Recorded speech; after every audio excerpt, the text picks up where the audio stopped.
So I apologize to everyone, especially viewers at home. This has certainly been a bit of a cursed run. The intent was to go back to streaming, like 3, maybe 4 hours ago. Like, we jaunted out, got some groceries, did a few chores, did a few errands, got back. And, the door construction wasn't ready yet. So and he's like, it won't make any noise. And I'm like, yeah, well, because they're sawing through a wall. So of course that's going to make noise. And it did. You could hear it outside. So instead I kept doing other work, trying to get the little things done. Couldn't lay down for a nap, which I know sounds pathetic, but like it would have been a perfect time to just catch up on rest. But when there's a really, really loud whirring sound about 10 feet away from you, from someone who is sawing through a wall, it's kind of hard to sleep. But there's now a door over there, so that's cool. Let's keep playing this game, because I have some thoughts, and I'm trying not to get too prejudgy, but I have some thoughts. So, what I want first and foremost is for you to kind of do stuff. So you go in here and bait. You go over here and wait. You do nothing. So maybe this. And we don't have a lot of money right now. Yeah, 400 per turn. Still, I think we'll get another battle pump going. And we'll see what happens.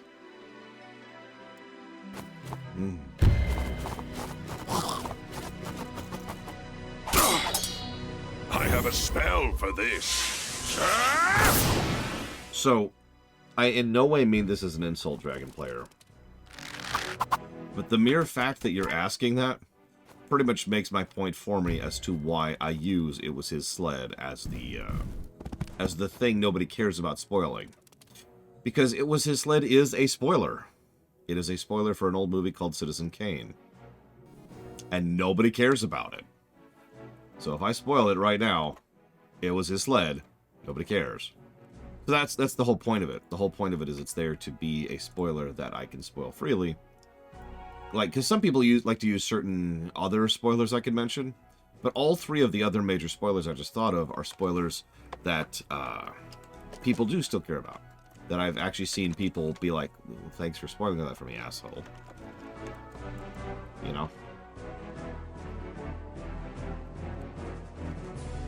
Thank you, Zlartek.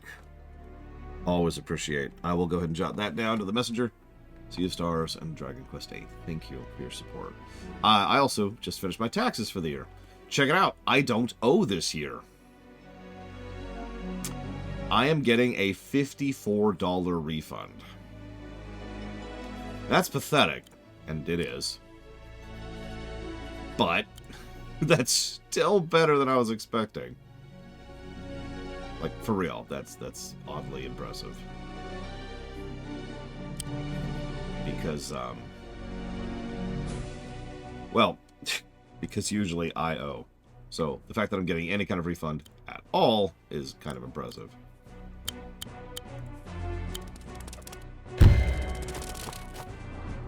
No, it's okay, Crazy Norse. Exactly, that's a spoiler that's not okay to do, Linarith. Good example. I'll get back to that in a second. By the way, hi, Linarith. Because I am single, I don't have any children, no constituents, or not constituent, wrong word, dependents, excuse me. So I'm single, I have no dependents, and I am self-employed. So I am literally in like the worst possible tax bracket that can exist. I get no benefits, no nothings. All I get is a nice big tax bill every year. I have put thought into corporatizing in order to try and avoid some of those taxes. If I ever get bigger, I will absolutely take that measure. Because, yeah, I pay through the nose.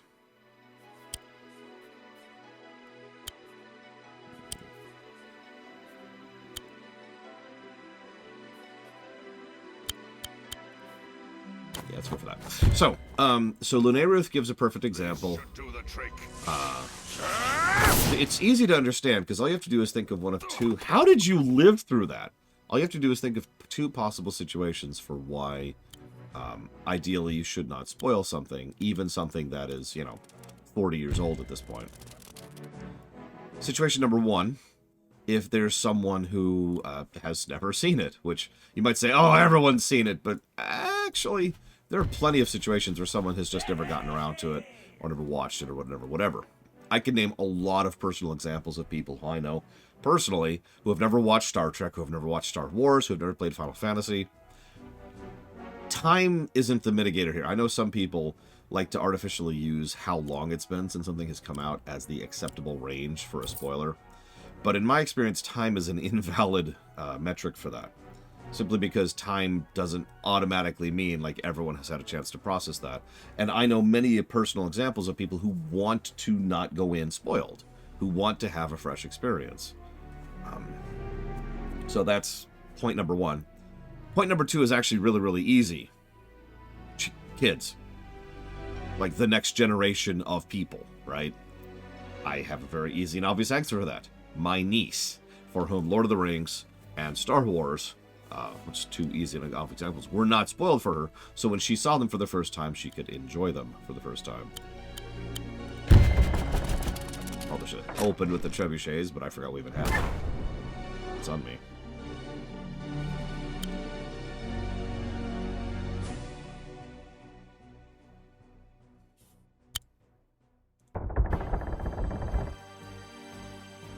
So, was I ever inspired to check something out because it was spoiled for me?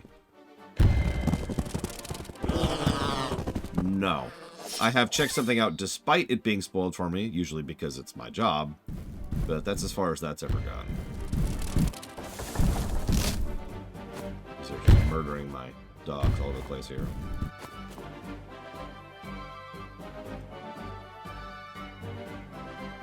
No, Dragon Player.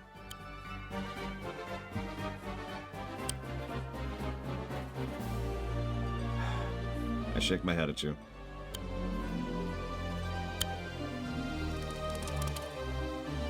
Listen, if I'm doing a lore run of a movie, I'll share all kinds of anecdotes about it. Substantially more in-depth anecdotes than something that is considered itself a counter-meme at this point.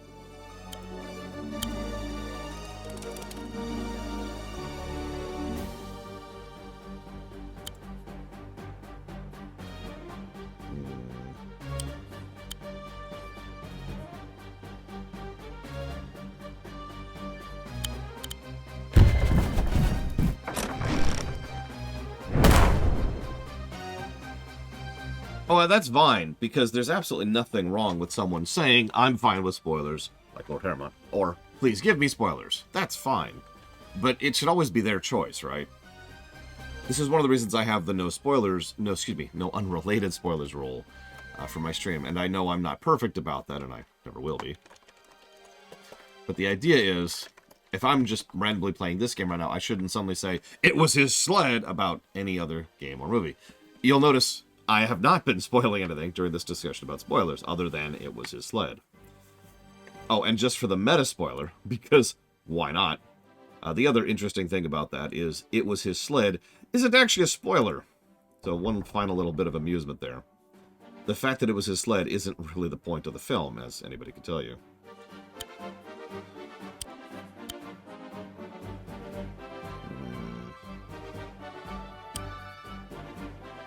Hey, Colgrim. And thank you, Cashel. Always appreciate. If you want to put that towards up to 3 things, please let me know. Citizen Kane is an interesting film. Speaking as a film geek, I would absolutely recommend watching it. But that's almost entirely from the perspective of the film geek, not it being a good film. That sounds like one thing, Cashel. Not 3 things. Yeah, if you're a film buff, absolutely. It really is a historically significant film, and I mean that. Under any other circumstances...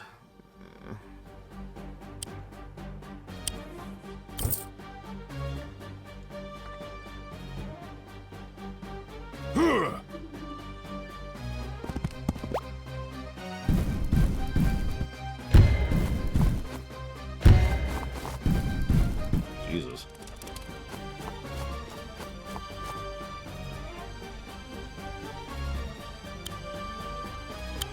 Let's go ahead and knock over that golem.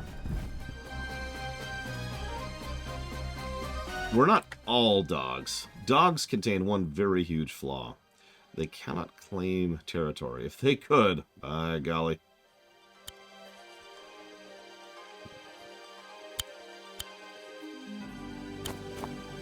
Cherry stones, defend us!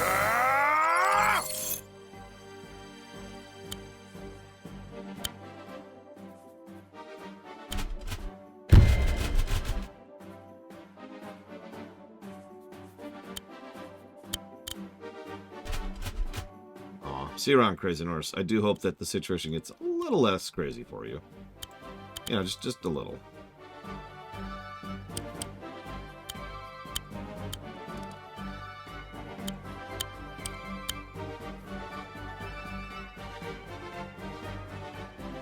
The most polished JRPG ever.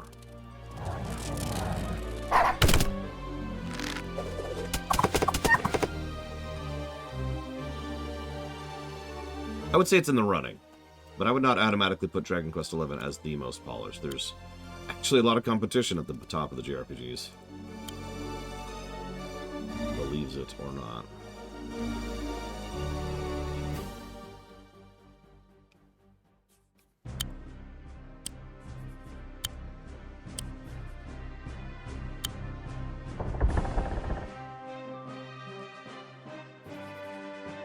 Yeah, Chrono Trigger, Final Fantasy VI, Dragon Quest XI,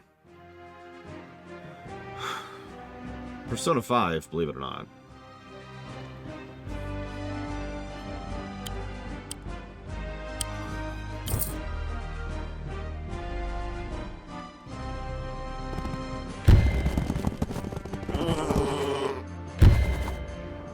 And we lost the match. No.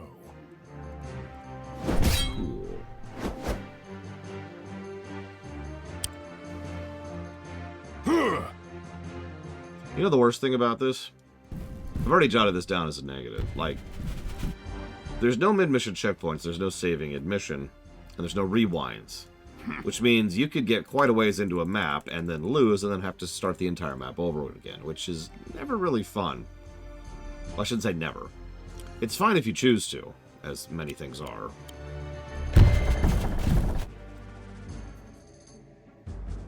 It might, Colgrim, legitimately.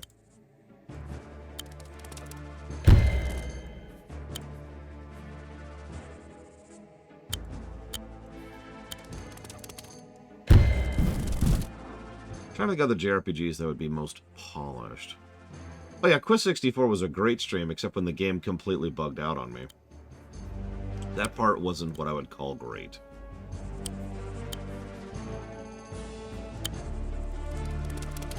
And I had to start over from the beginning with cheats, with turbo cheats. That wasn't awesome.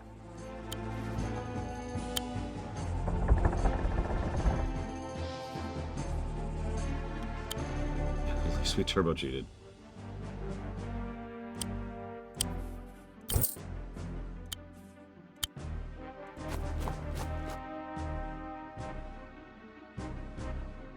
FF7R1 actually...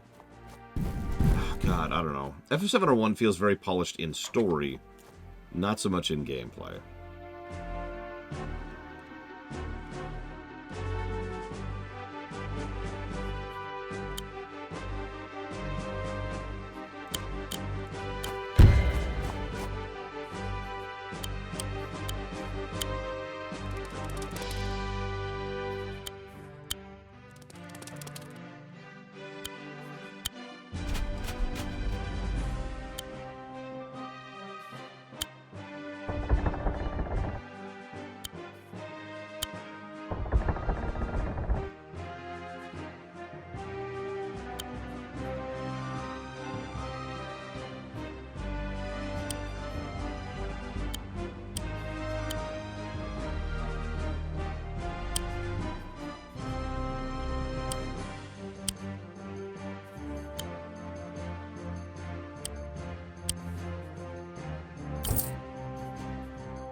For some reason, I'm having trouble thinking of the other best JRPGs of all time. Someone help me out. What's one of the best JRPGs of all time? That isn't FF6, Persona 5, Dragon Quest 11, or Chrono Trigger. I'm drawing a blank here.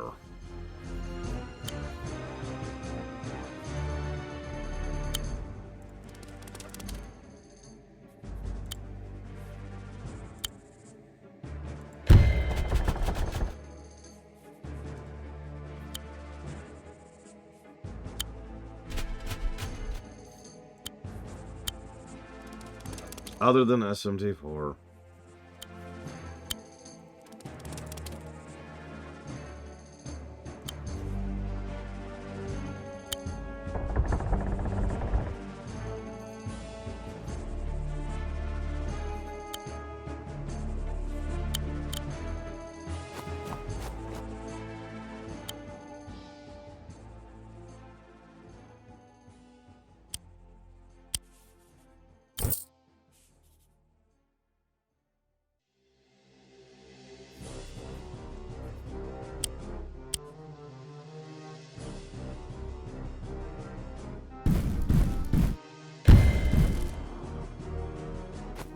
Found the other golem.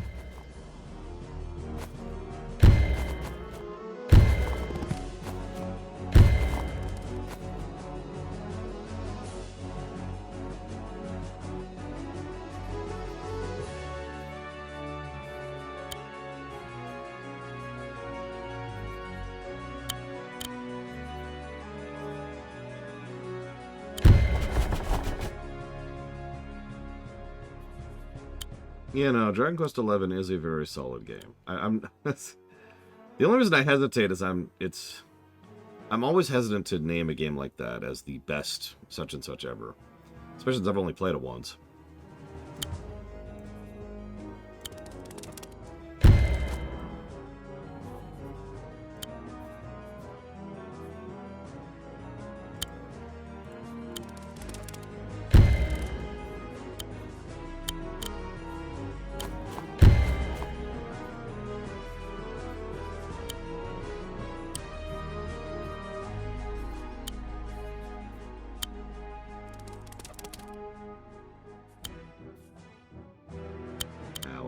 Kill him. Hate to waste the trebuchet on that jackass, but whatever.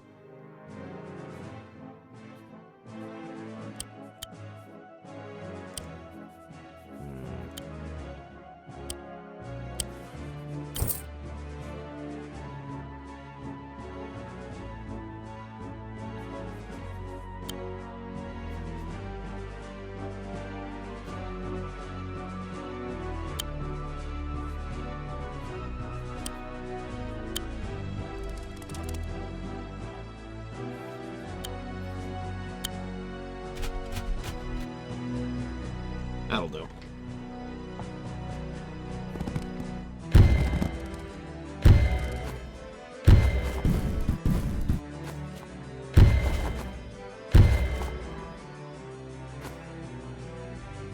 Wow, they completely ignored my dog and just went for the dude. I guess that is their win condition. It's just funny. Like, oh god, quick, kill the one guy. Yeah, the whole army just immediately spotted the commander. It's kind of on purpose. Not gonna lie.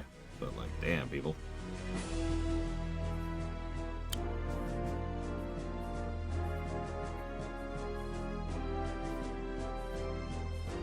Now, let's get rid of those.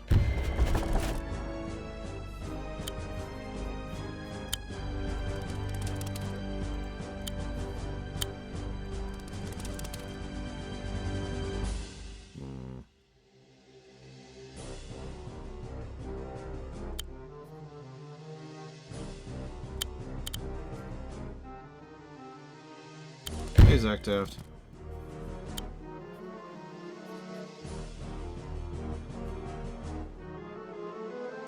The last time I cooked food? Oh, jeez, I don't know. Cherry stones, defend us! 6 months ago, maybe? Maybe 7, something like that. It has been a minute.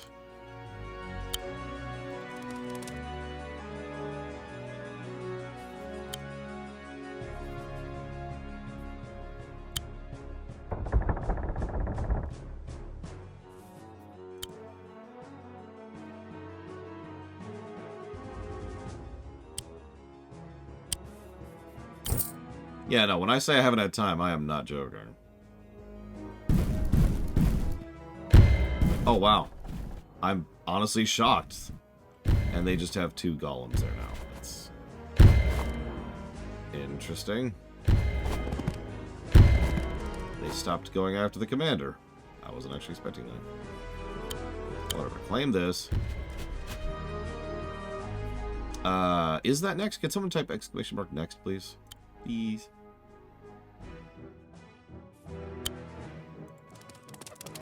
It is Man-Eater next. What do you know? Yes, I am looking forward to it.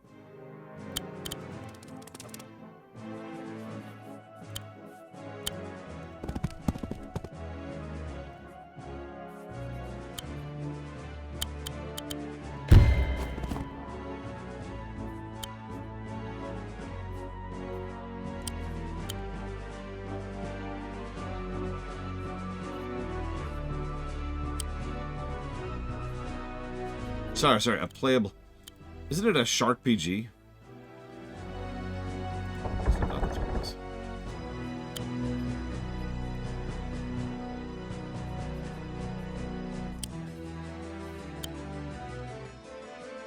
No, I was also joking.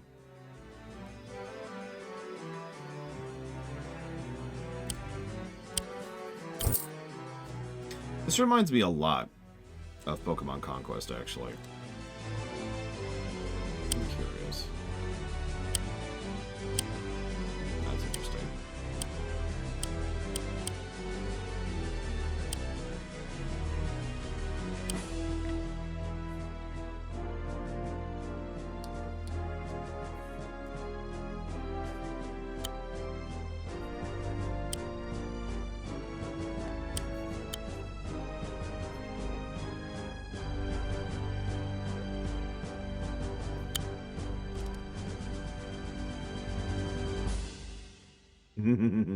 I mean, I have too, Dr. Winter. They just cannot decide what they're targeting with their golems, can they?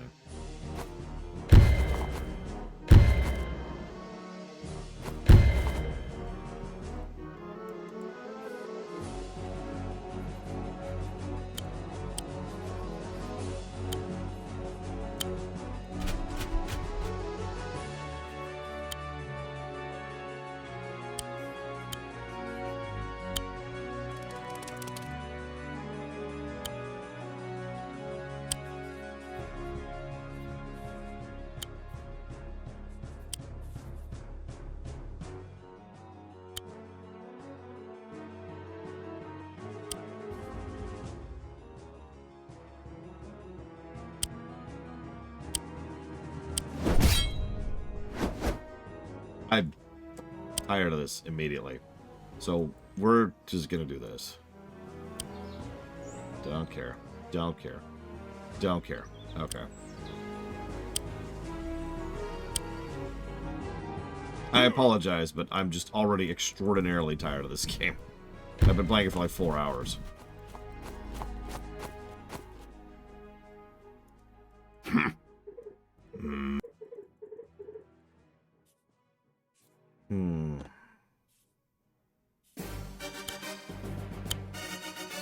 I'm sure that's on me. I'm sure I'm dumb. I'm sure I'm stupid. I'll be stupid later, though. Right now, I've got other things to do with my life.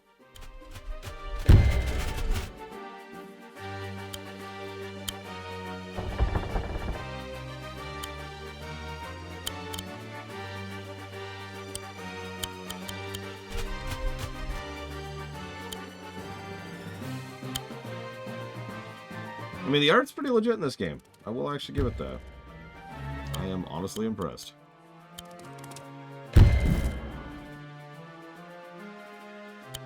I think you're right, Colgrim. I think you're absolutely right. I feel like I've done the same map, like, what is this, 5, 6 times in a row? I know eventually there's different units.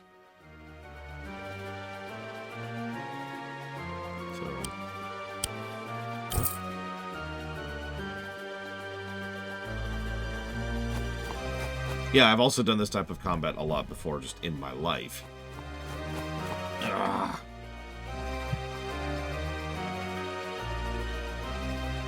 again, I don't know. I never, to my satisfaction, figured out why I didn't like Pokemon Conquest, which has gameplay pretty similar to this.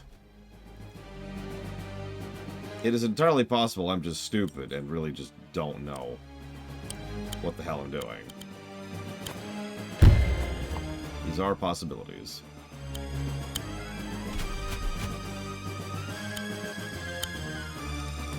I mean, that's a common problem in a lot of RPGs, Colbert, which I know this isn't one, but it is a common problem in RPGs. You get the good stuff by the point at which you can't really enjoy it.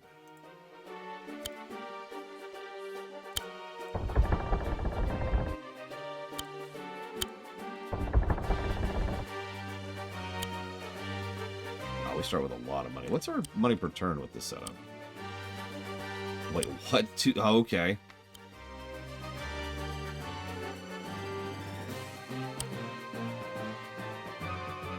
Sure.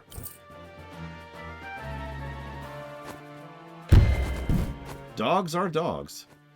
And we are going to probably lean on dogs a bit more. But one other thing I've noticed is the game kind of discourages you from leaning on dogs because you only have one barracks, which means only one dog per turn. And these are way too squishy for that to be viable. Which brings me to my next point. Why are you giving us a squishy swarm unit and the ability to only spawn one unit per turn? Lord knows we have before, Colbert. Again, to RPGs.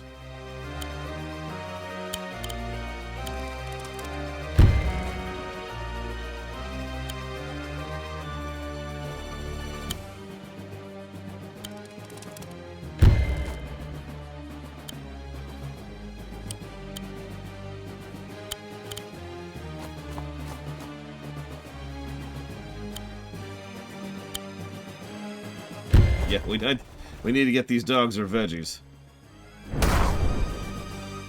Eat your cabbages.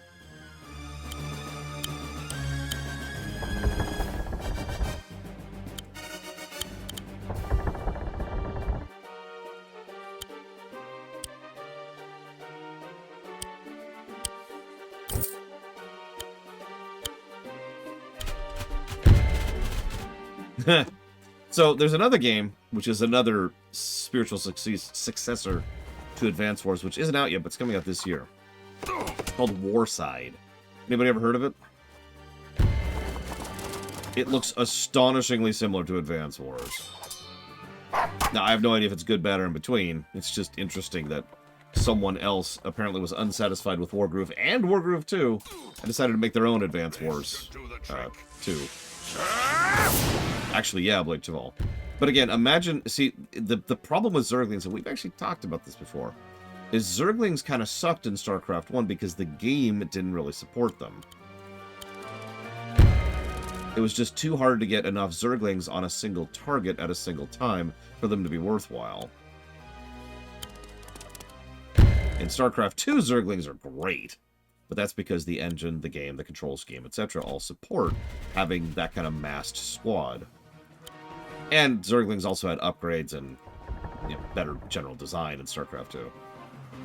One of these days I'll stop praising StarCraft 2 as well. I swear. I mean, no I won't. But, point being... Yeah, point is, StarCraft 2 is how it should be. Any questions?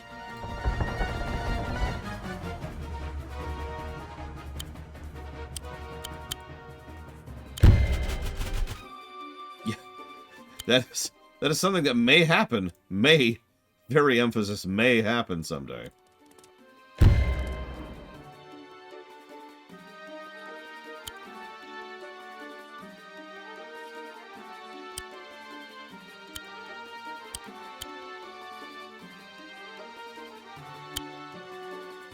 Yeah, the game caught me pretty well early on. And then we got to Mission 75.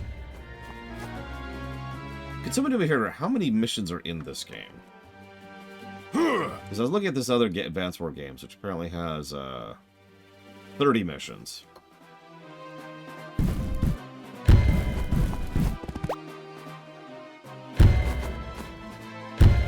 Keep in mind, we have another campaign to go through, too.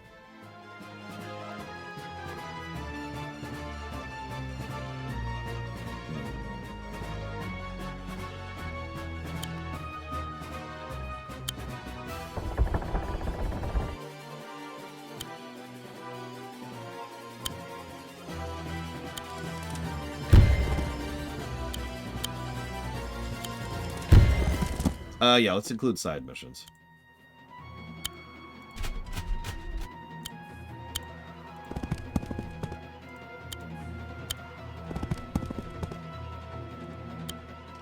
To finish out my thoughts, I guess my problem here is, why even include the trash units if the entire game is designed around building tall, right? They're literally a waste. Whether you use them or not, they're just taking up space there. You know?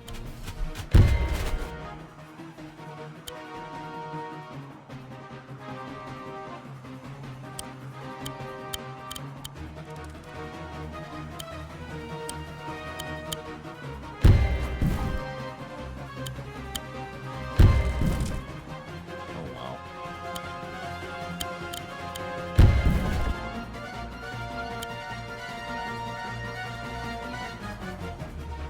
33.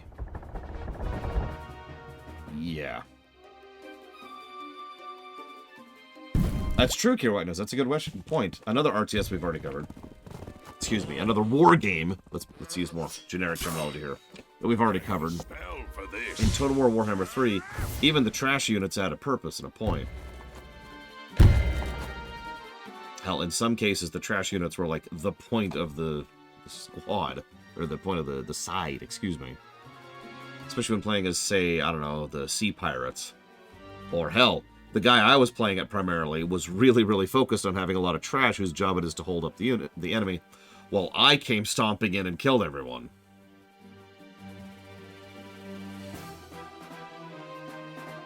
Let's do this.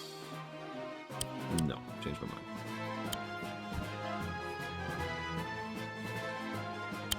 Let's do this.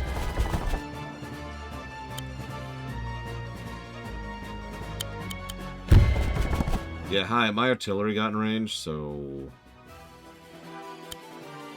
Hi.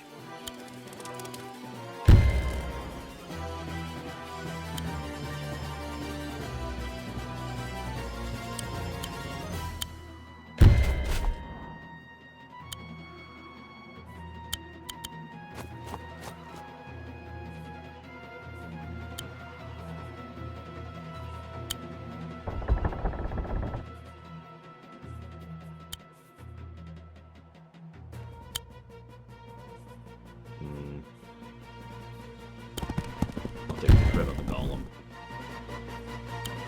I almost hate to.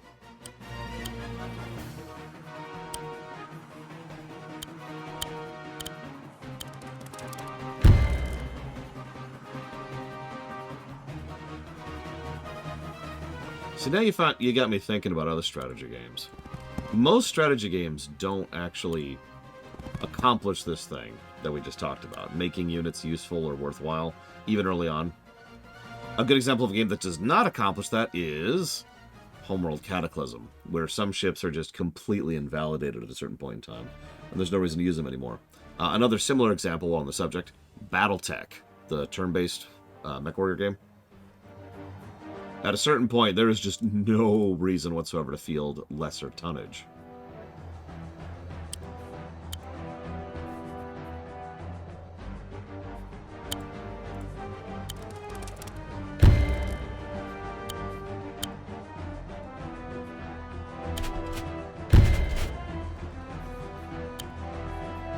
I didn't see I could have done that. Oh well. That's my fault.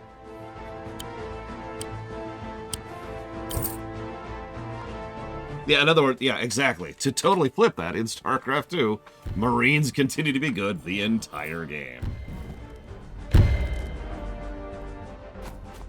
So do Zerglings. So do Zealots. Honestly, pretty impressive.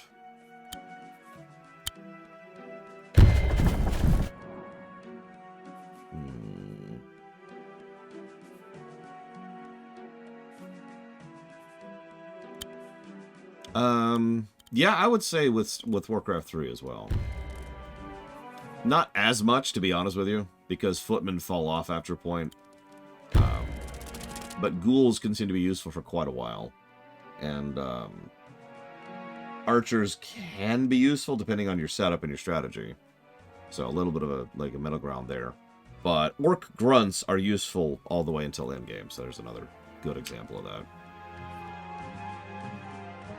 No, absolutely, Loner. You're right. Because I was just thinking in Homeworld 1, I distinctly remember at a certain point you just kind of walk away from the earlier ships because they're just not worth it. They just did that in completely the wrong order. Yeah, whatever.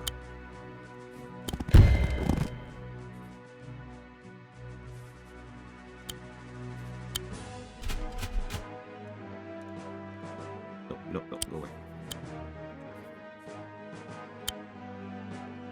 I don't remember, Loner. I remember we used air power in general a lot in that game. Like, a lot. But I don't remember specifics. It's been too long. I look forward to re-reviewing it.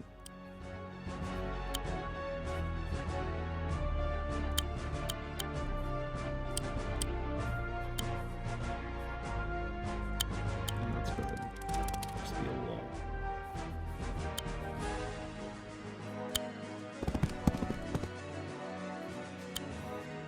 I don't remember if I used ICBMs.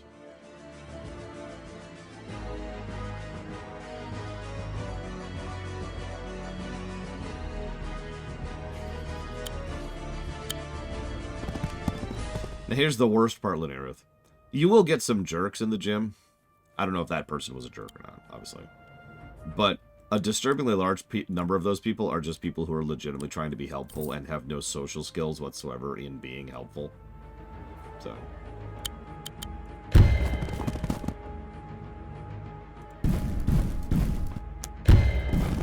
I mean, Deserts of Karak did a lot right.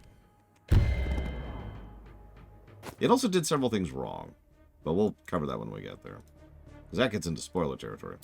Anyways, so in Warcraft 2, what's my favorite faction gimmick? Human builders... Oh, you mean Warcraft 3. Sorry. So...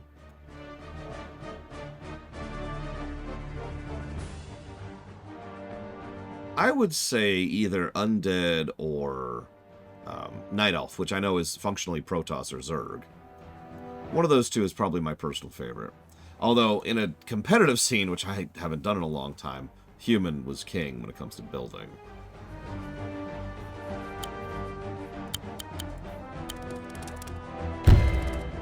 You get proper micro on your peasants.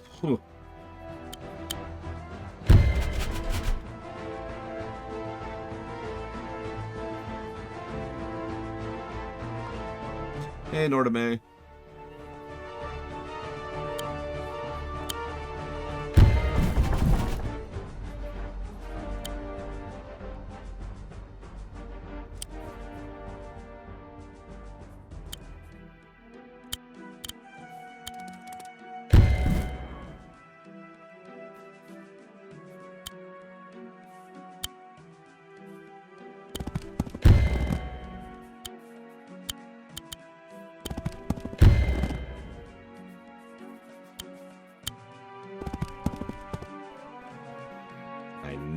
Loner. Conspiring against me. It's okay, I don't blame you.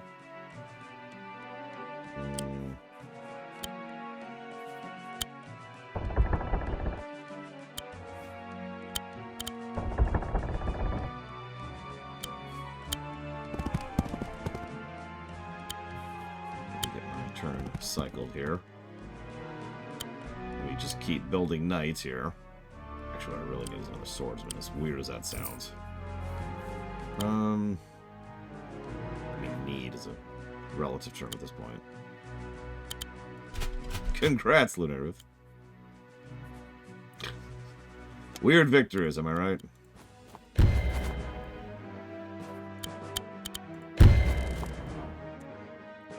Thank you, Loner. For the sub. Always. I will go ahead and jot that down.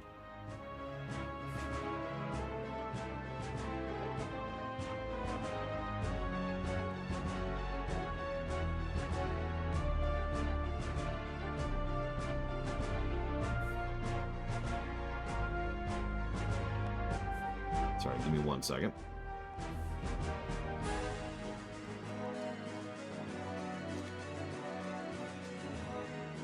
Project Wingman. Deus Ex Division, and the BRPG block. Much obliged. Okay. So just run over this guy. And then eat him.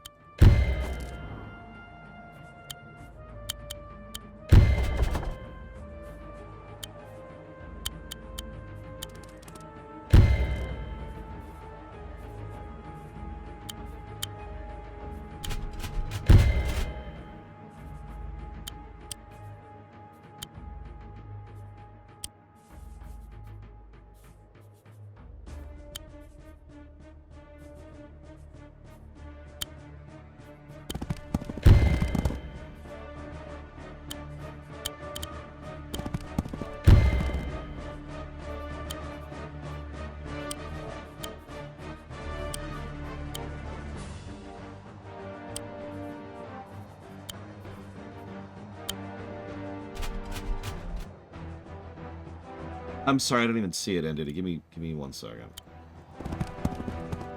It's taking a weirdly large amount of time to run over an enemy. I am completely overwhelming. And Zap Brannigan. It's still taking a minute. Hey, Brigwin. What do you want from me?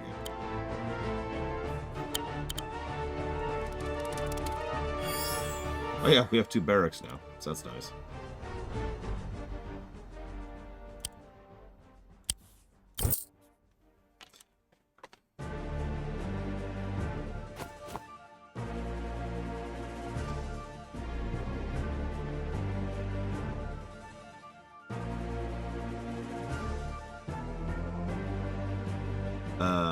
I'm sorry, I don't even see the question. Oh, here it is. What do you think the goal of a grid tactics game is for the fun? For a lot of them, when the difficulty gets cranked, it turns into more of a puzzle game than a strategy game. I've noticed that too. I've noticed that a lot of games, especially like this, really share more DNA with a puzzle game than anything else. Which is fine. It's not the end of the world. But you're right, it does scratch a completely different itch than, well, a strategy game. And from just a fundamental, like, down-to-earth level, I can actually explain the difference. In a puzzle game, the goal is to find the solution, right? Like, in a puzzle game, you're trying to find a solution to the puzzle, and then accomplish the puzzle. And I know that kind of defines, like, everything ever, but the mentality, at least for me, is different from a strategy game in which the strategy game is trying to prep, plan, and adapt. So much of the really good strategy games, though, that really just shine above and beyond for me, a lot of which are real-time, admittedly, but also like 4X stuff, is all about watching for the enemy and what they're doing and trying to adapt and roll with the punches, right? In these kind of games, I never really get that same kind of vibe, or I shouldn't say never, but I rarely get that same kind of vibe. Now, I have gotten that kind of vibe in XCOM Enemy Unknown, what I usually refer to as XCOM 1. XCOM 2 can also give that vibe. In fact, XCOM 2 absolutely gives that vibe, especially at, let's say, the midpoint of the game. Problem XCOM 2 had was the fact that the game was padded to hell and back, so you just kept doing that over and over and over and over. But the point remains, at least you could have some strategy involved, what I would usually mentally call strategy, instead of just solving for X, you know? Now, I haven't answered your question yet, but I just wanted to give my thoughts on that. Now, you are strong, Commander, but the forest is my home. I will bring it down upon you. Hey! Hey, wait, cool your jets, will you? My jets, Nurio, I'm glad you're here. These trespassers have what, wandered into a forest? These aren't trespassers, they're refugees from Cherrystone. No, Sedge was attacked by these people. Sedge wasn't attacked, he started the fight. One of my scouts saw the whole thing. And Greenfinger, these aren't just any refugees. If I'm not mistaken, we're in the presence of a queen. Yeah. Queen Mercia? Yeah. We're on our way to Heavensong. Sedge, what do you have to say to this? Nura's lying. What? You slimy, sneaky, shifty little... Enough, Nura. Sedge, when our guests have left, you and I will be having words. Wait for me in the flooded forest. But Sedge is... Now! My most sincere apologies. I hope you can forgive me and my people for the trials with which we have assailed you. It's okay, mass murder is always cool. You came to us at a time of need and you were attacked. Please forgive me. We accept your apology. Thank you. So mean you'll help us? You'll let us through the Gloomwoods? Treystone is overrun by Felheim. It won't be long for the Gloomwoods are too. Of course you may pass through. As for the hordes, my warriors will hold them at the border. Know that you leave behind an ally, and though I must stay to defend the forest, I hope Nuru, our best hunter, will assist you. Yeah. Consider it done. Mercy, old man. Dog. I'm coming along for the ride. Also, she's from Starbound. So, this and Starbound are canonically connected for some reason. Hey. So we're heading east? That's right. We have to cross the Lost Leagues to get to Heavensong. Lost Leagues sounds sort of mystical. They're more dangerous than mystical. Perhaps a little bit of both. By the way, this is Emmerich, my royal advisor. Not old man, huh? Gotcha. Yeah, I'm just going to keep on. You, dog. Optional. Optional. Main. So, what do I think the goal of a grid tactics game is for fun? Hey. You know, our scouts pick up a lot of information. I've heard you're a pretty good fighter. I've been training my whole life. When I was young, I always liked fighting. But those fights weren't real. Nothing was at stake. Now I only fight when I have to because it's my duty as a queen. I've been training my whole life, too. You know, there's nothing wrong with enjoying it when you're good at. That's what Florins do. Back home, things are different like you wouldn't believe. Forget tin men on horses. We hunt monsters, huge monsters, and iron swords. We use blasters. A single blaster would sort this whole mess out. You're not from around here, are you? Never mind. How about a friendly battle, just for fun? Here I come. Sure. Hey, Kitsubine. And hey, Scales of Justice. Hey. Interesting. See, what's really strange, and Diddy, is you've actually asked me a really difficult question. Because obviously my immediate thought was, well, the goal for fun in a grid tactics game should be to have fun with the strategy. But I think if you really put me up against the wall, put a gun to my head, chopped my fingers off, tore out my limbs, smashed my toes, carved out my innards on a stone platter in front of everybody while I shouted freedom, then the first thing that would probably occur to me to say that really defines a good grid tactics game versus a bad one, the one that really makes the fun, is the AI. If the enemy AI has something like strategy, has, and throw it in a blender, has dynamic interaction or adjusts to you, or doesn't adjust to you for that matter, that's more interesting to me. And almost always tends to lead to more interesting gameplay. Because I keep circling back to that same thing I mentioned earlier about most strategy games. I like rolling with it. I like thinking, I like planning, I like rolling. Chess is fun and all, but I'd rather play StarCraft 2 than chess. And I know that's a weird analogy, but I stand by it. Okay, so...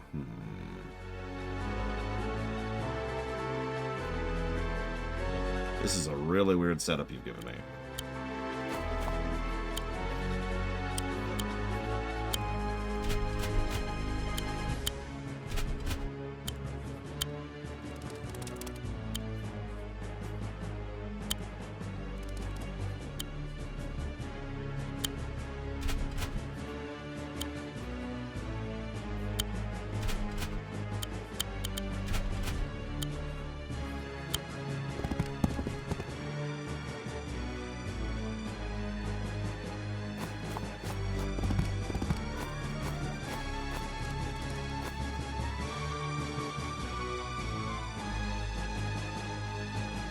They have a different spread of units than I do, I just noticed.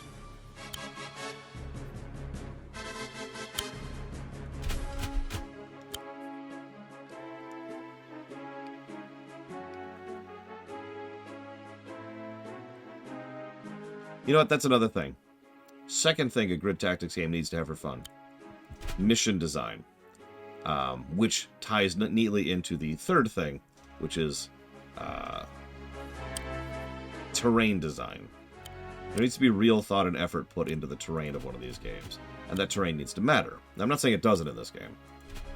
But at the same time, I know this sounds strange, but most of the terrain seems to matter for only two reasons. Defense, for being on a tile, and movement speed. Now, I'm probably missing something there. There's probably other things that affect it. But the more you can make the terrain matter, the better.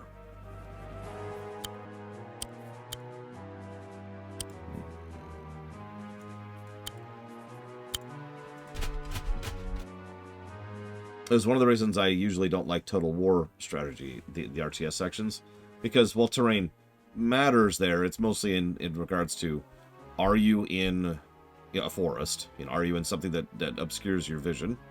And are you uphill or downhill? And that's kind of it. That's fine, but that's kind of it. I know they're going for a different thing. I understand that. Just point it out.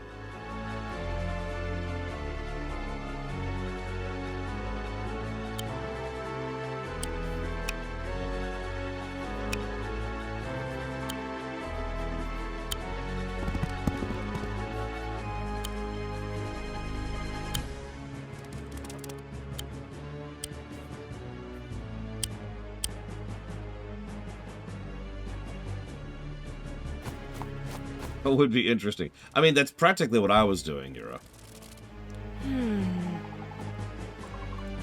Quagmutts. They're as clever as they look. Okay.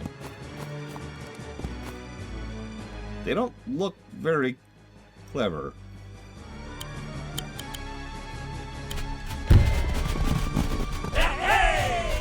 Games that utilize terrain. It's so rare, I have to actually think about that for a minute.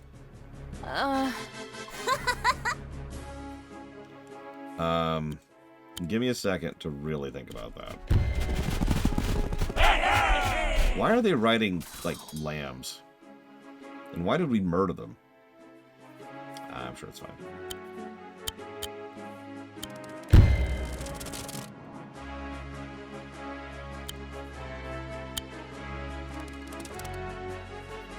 Oh, those are from Starbound too? God, I didn't even recognize them.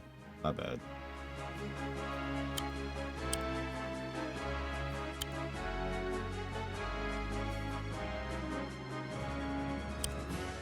I mean, again, I know that, Starbound is canon. Which is a very weird thing. It means this is just one of the planets in the Starbound setting. Which actually makes more sense than you'd think.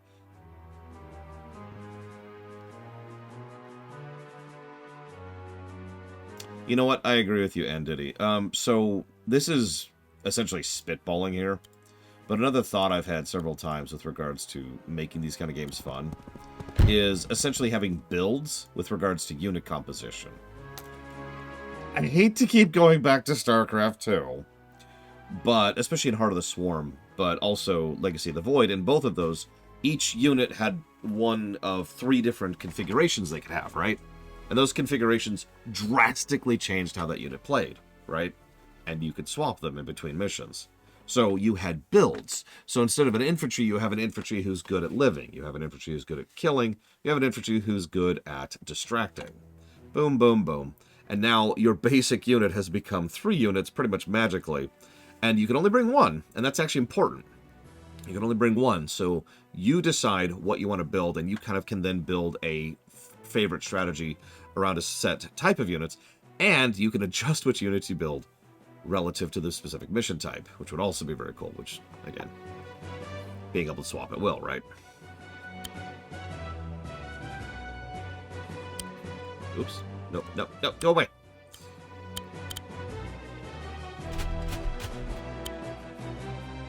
So that was a very, very long way of saying I agree with you.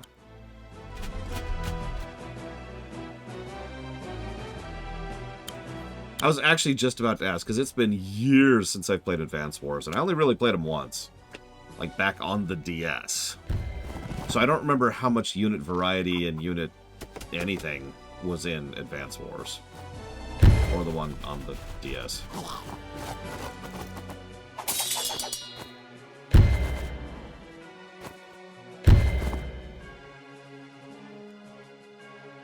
And again, that makes me wonder what they're going to be doing with Warside.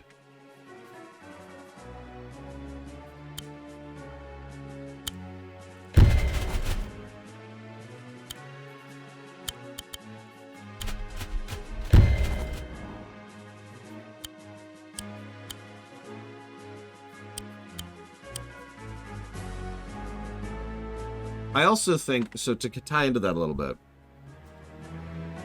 having more specialized units is good. And this game does actually do that. I will give the game that. The problem is most of the rest of the game doesn't support those specialized units. Again, this ties into the homeworld problem. There's just too many units that are specialized and just are going to fall behind because you can only bring X amount of units per turn.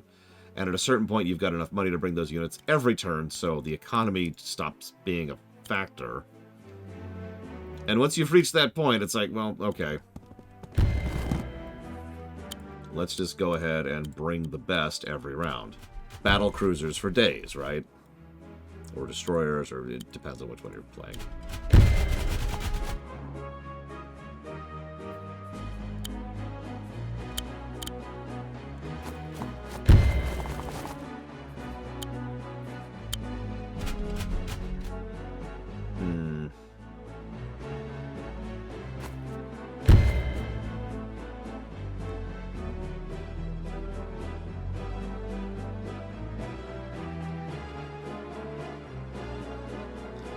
I can't believe I'm saying this, but probably one of the the turn-based tactical games I've played, in which terrain matters the most, is frickin' XCOM 2. And I know I keep going back to that, well, even though I have recently bashed that game for being a very problematic game.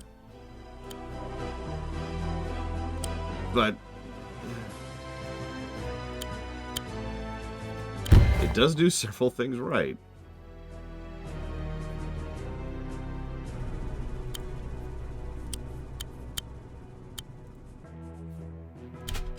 I'll save you all. Healing aura!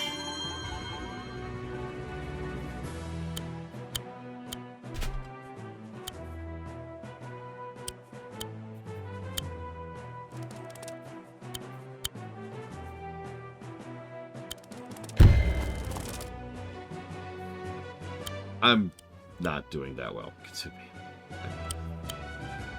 I'd love to be like, oh man, I'm so good at video games, you guys, but no. I have stopped really engaging my brain on this one.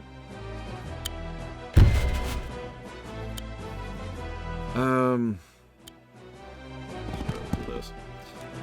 Okay, so games in which terrain matters that aren't XCOM 2.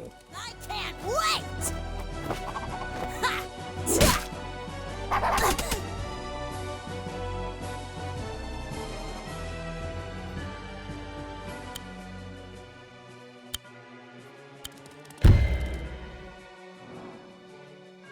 We killed her!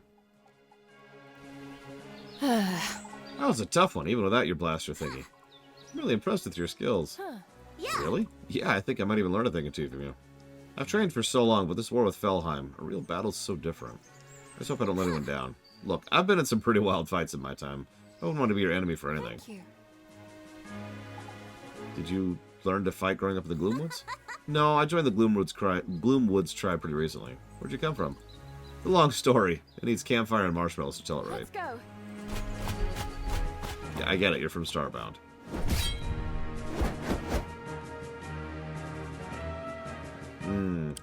I can see that working, Andy, yeah. Sure, let's see the lore about Nuru. What do you got?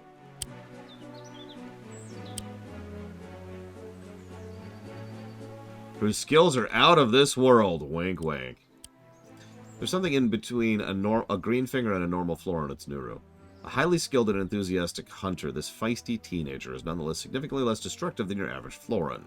Clever and quick-witted, Nuru excels as a commander and is highly valued by Greenfinger. However, when they first met, Nuru would let Zawin know that this wouldn't be a long visit. Greenfinger is still not exactly sure where the youngster traveled to Arania from, only that it was on a ship that had, quote, traveled a massively, ridiculously long way. Wherever home is, the Florin leader will be sad to see Nuru go when the time comes.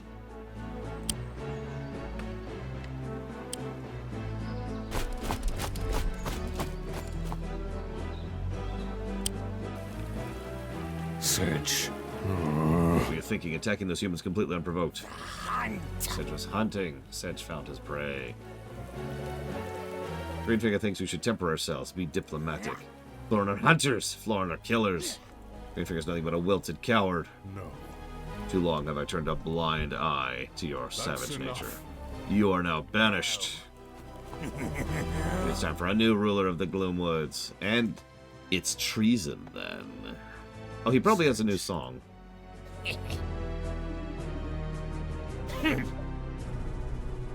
What's the A rank? Well, I guess I can just check. 16 turns. Wow. Okay.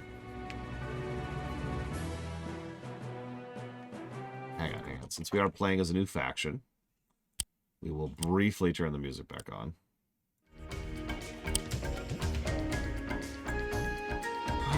Okay.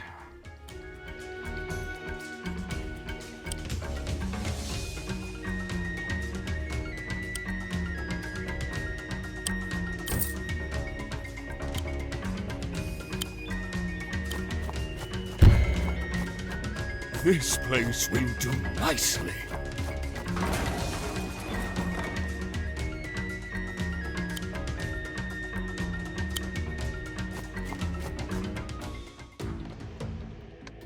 I notice he starts with an economy in place.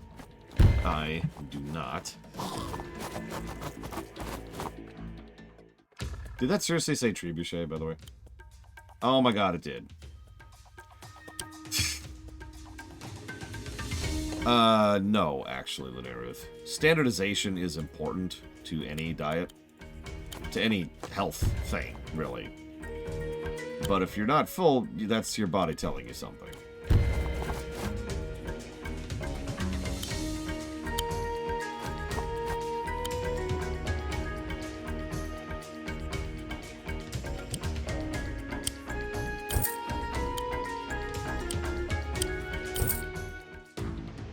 It's the first mission we've had 2 barracks on, by the way.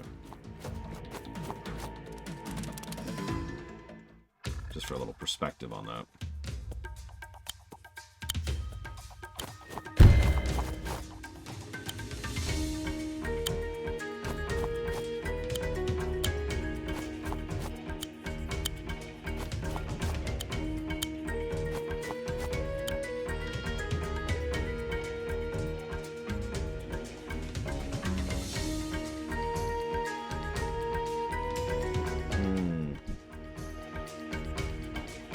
It feels like a fail at flavor.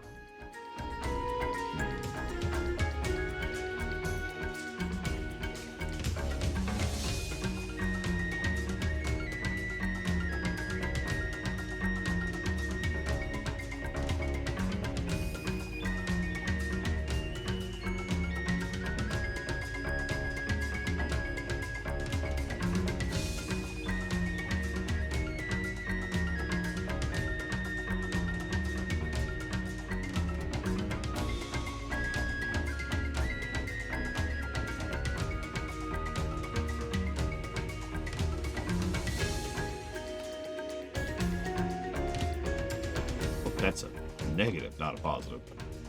My bad. There we go.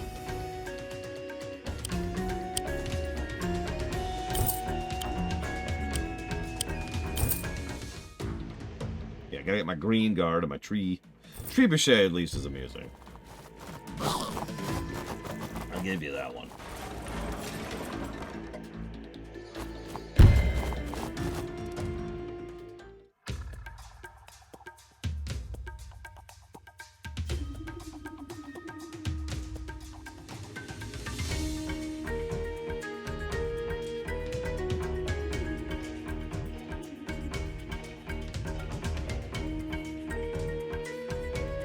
You know what's funny, Linnerith, is I think the answer to your question is yes.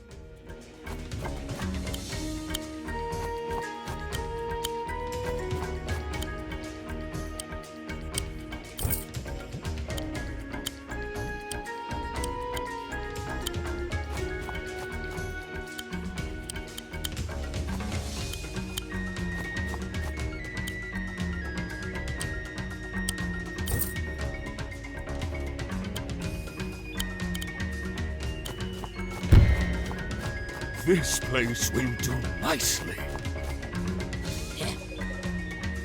Green Figure thinks he can intimidate Sedge. Sedge will show Green Figure how a real Florin hunts.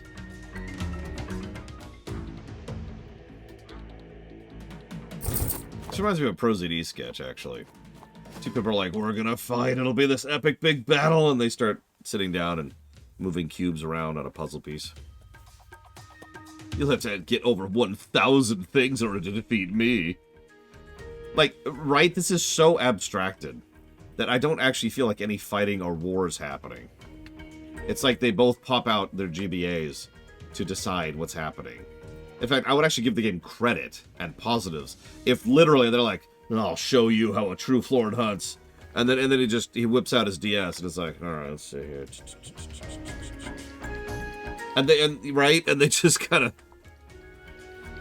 do that.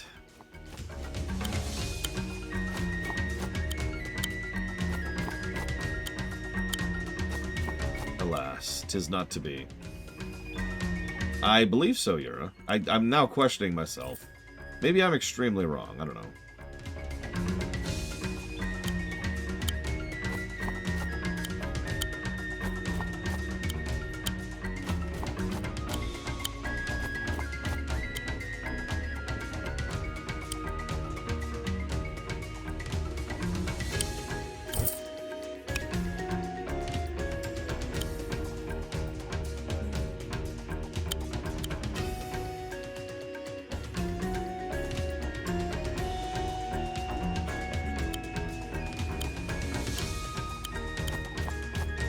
Does. Will claim you. Okay, is that just like blockers? Golden Sun. So I actually played those games on camera. So Golden Sun 1 had some really cool gameplay. Like, I really enjoyed the fact that each dungeon had its own gimmick to the puzzle, and the puzzles were all designed and fun. Golden Sun 2 screwed up completely on the puzzle design, and it was just a lot less fun to play.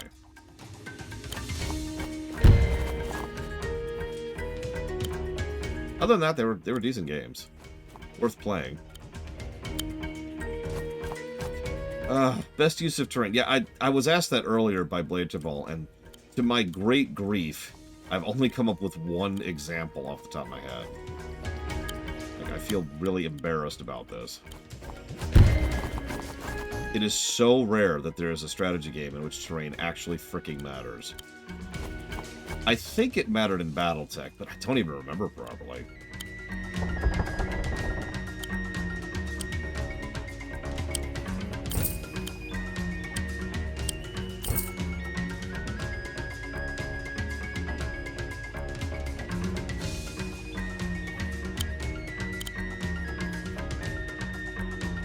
That's what I'm in the middle of answering, Blade Taval. Pancakes just asked the same question. I'm just sitting here like, I don't know.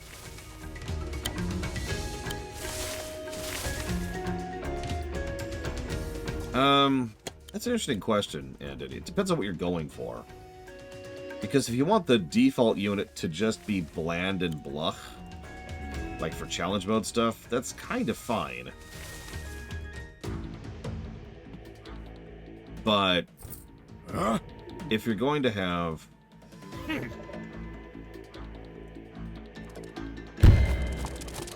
Jesus Christ. They get golems and we don't. Sure. If you're going to have bland units, essentially you should never force them on the player. Right? So, you know, tutorial mission, and it's like, here's your bland unit. How do you want to customize them? And then immediately, the moment you get them, you should be able to customize them. Because if you don't, well, then that sucks.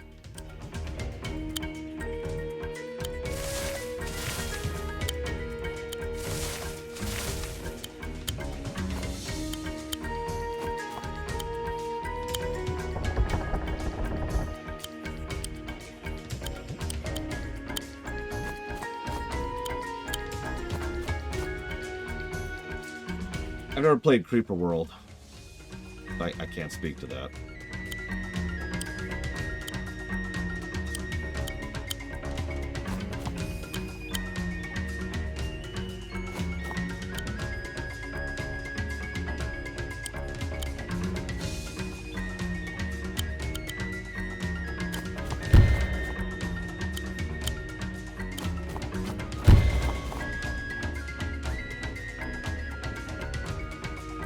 I guess Dawn of War 2 did have terrain. It almost feels weird to call that terrain, but it is, and it counts.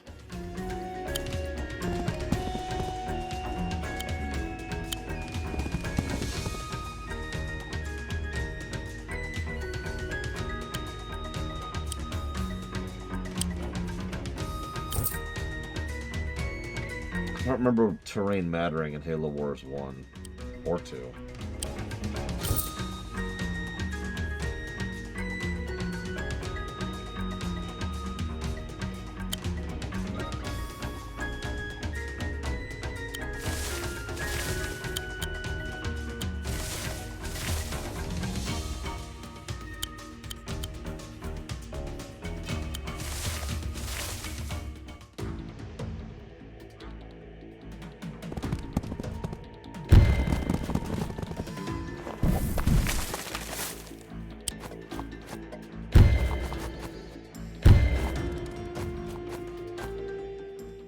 It was Halo Wars 2, wasn't it, Spartan?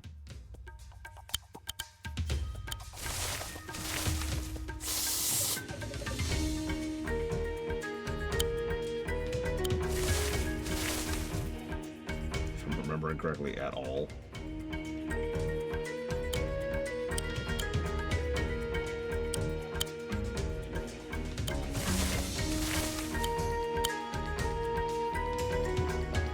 Was it the first one? God, I feel really embarrassed. I cannot remember the terrain in those games. I remember audio spam. I remember terrible story.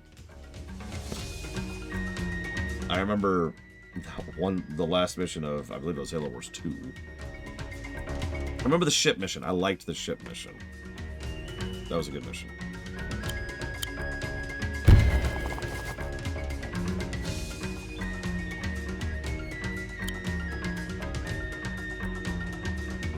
Oh God, they do. You're right.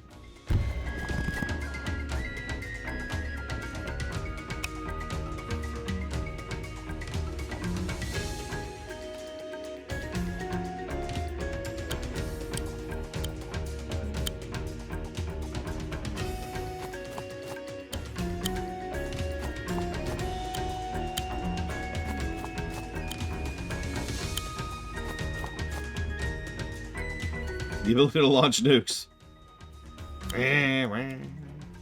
Nuclear launch detected.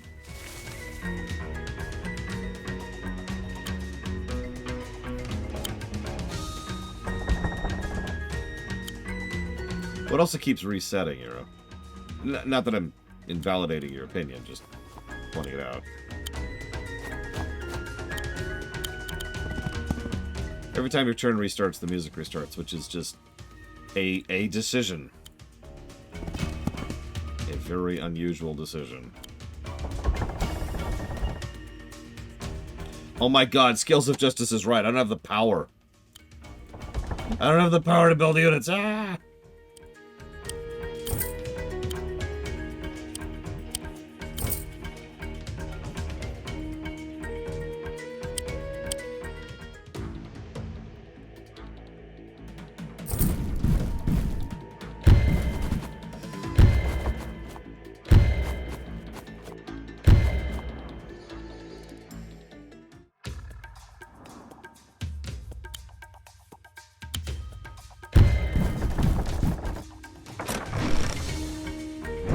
Nope, looks like we were throwing a seed. My bad, Linareth. I was wrong.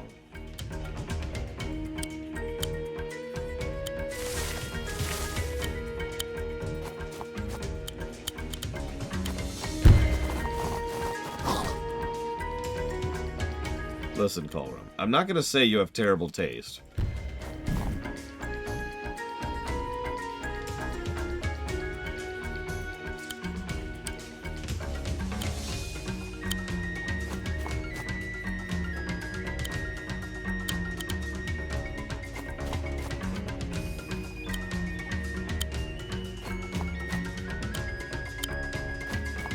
How the hell are you supposed to do this in 16 turns?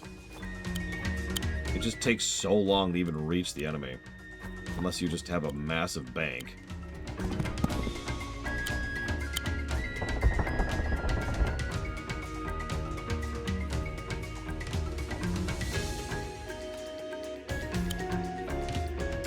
I have a weird question. Would you say, does Wargroove 2 do anything better than Wargroove 1 in those scenes? Real question.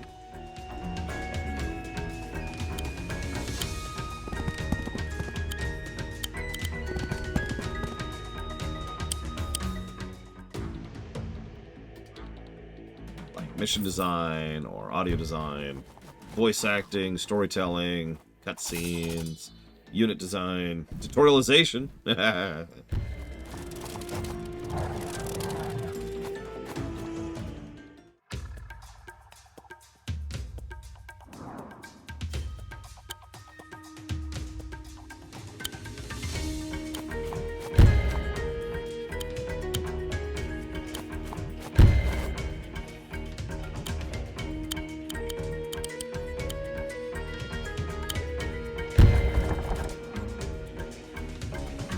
Oh God, Skills with Justice.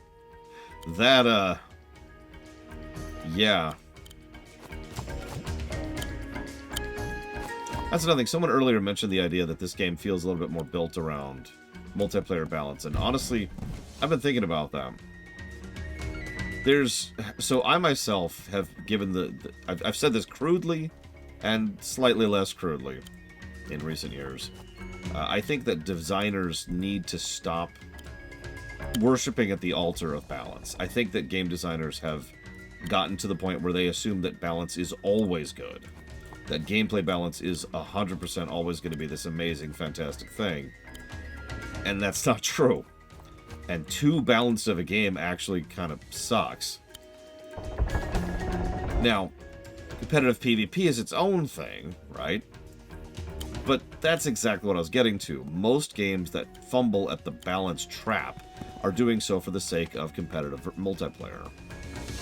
Which, you know, is problematic. I'm not saying this game was doing that. I'm just pointing it out.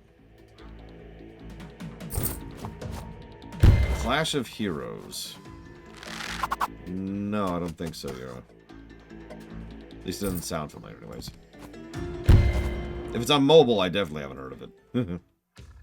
On the phone, I should say.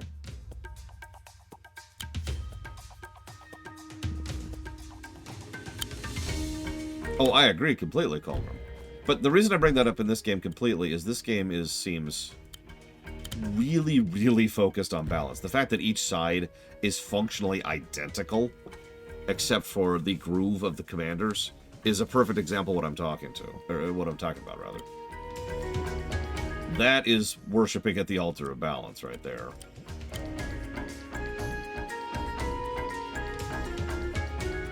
Six. That is 6. So we'll go ahead and take the crit.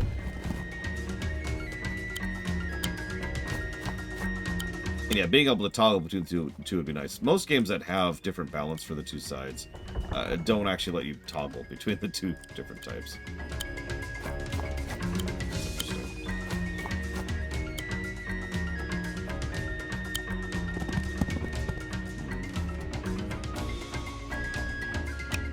What is that? That's Archer. No, that's literally true, Colgrim. One archer is equal to every other archer. One footman is equal to every other footman.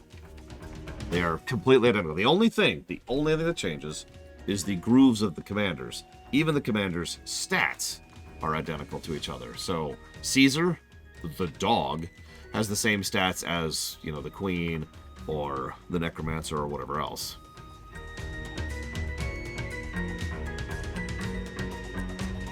Now, thank you, Glorious Barbarian, very, very much. Stab! Okay, I killed Batman. Would you like to put that towards up to 3 things for future streams?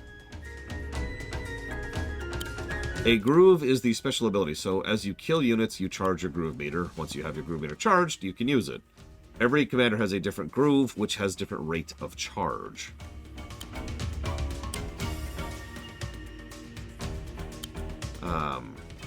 You got it, Glorious Barbarian. Thank you again very, very much. And yeah, by the way, Blade Taval mentioned something earlier which I wanted to comment on. In FF5, not every job is equal, and that's a really good thing. It's part of what makes FF5 FF5.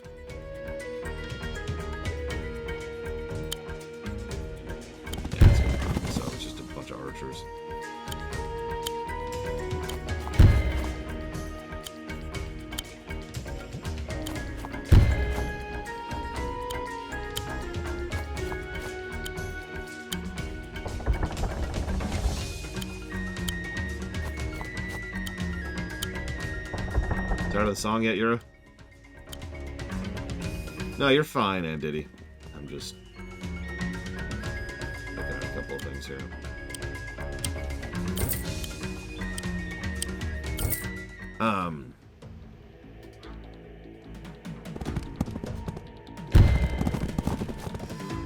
I actually know the one you're talking about, Aunt Diddy. Or the concept you're talking about.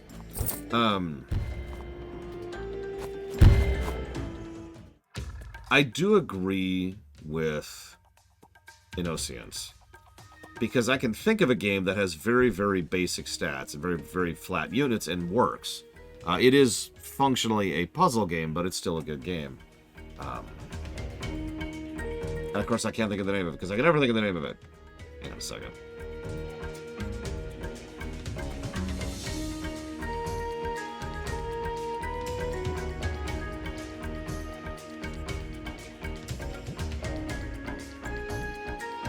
Into the Breach is what I'm thinking of. You have a very limited roster and very little you can do with that roster. But, or I'm saying that wrong. You have a very limited roster, but a great deal you can do with that roster in Into the Breach. And that's awesome.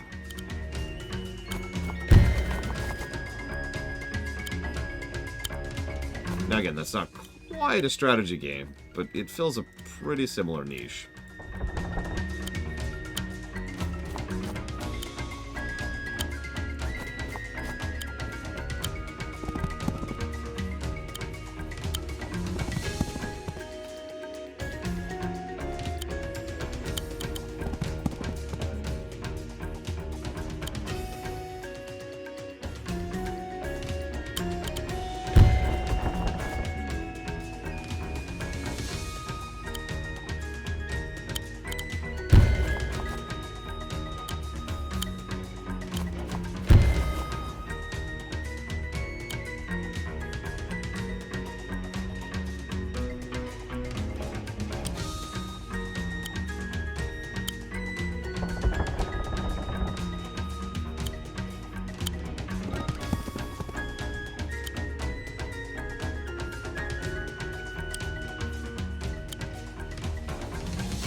I will say, of all the complaints I have about this game, one complaint I absolutely do not have is the crit system. That's awesome.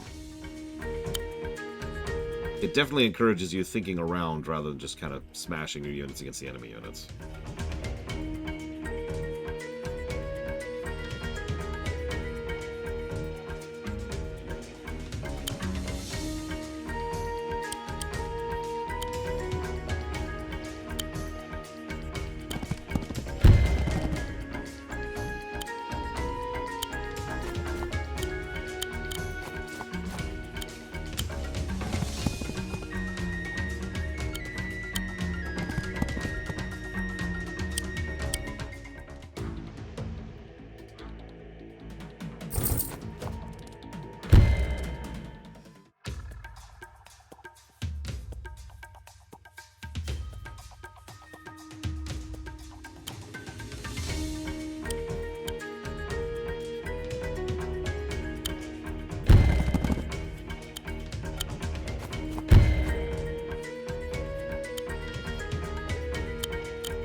Over here.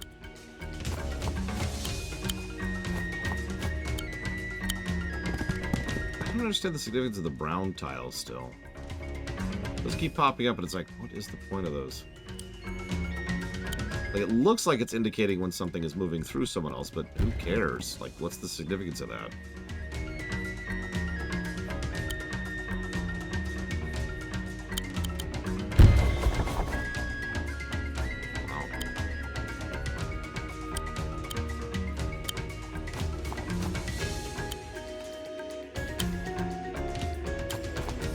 Like, here, I'll show it to me. So there's a brown tile right here. There's like the yellow tiles, which indicates where you can go. And and brown tiles, which indicates where you can go. But I haven't figured out, like, I could brown tile here and here, for example. Well, what does a brown tile mean?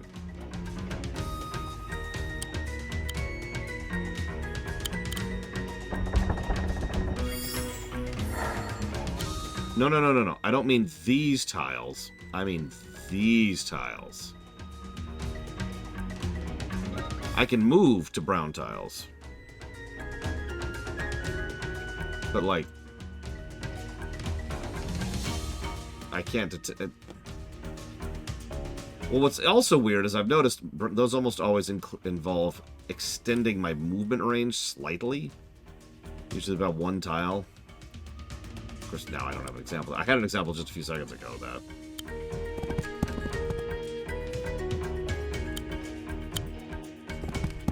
You wouldn't be able to attack someone who's on the tile, but I'm moving there, not attacking there. That's really weird. That feels like such an unnecessary additional bit of visual information which conveys nothing. I'm really confused by that.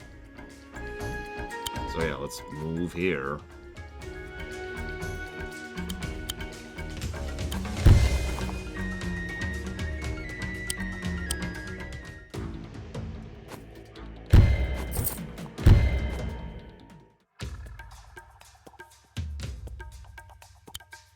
I have no idea.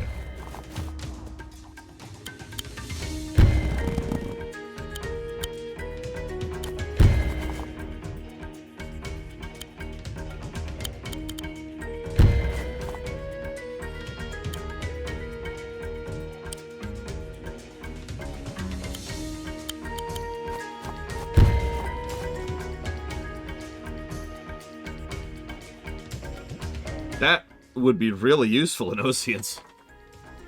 In fact, I've seen that in Fire Emblem, yeah. In Three Houses, right off the top of my head. That was an invaluable system in Three Houses.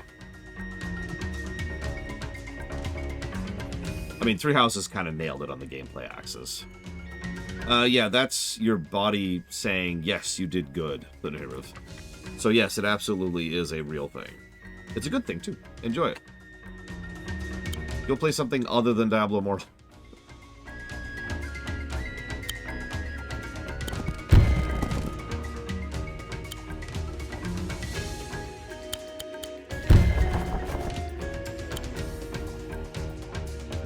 That's right, you have a sense of pride and accomplishment.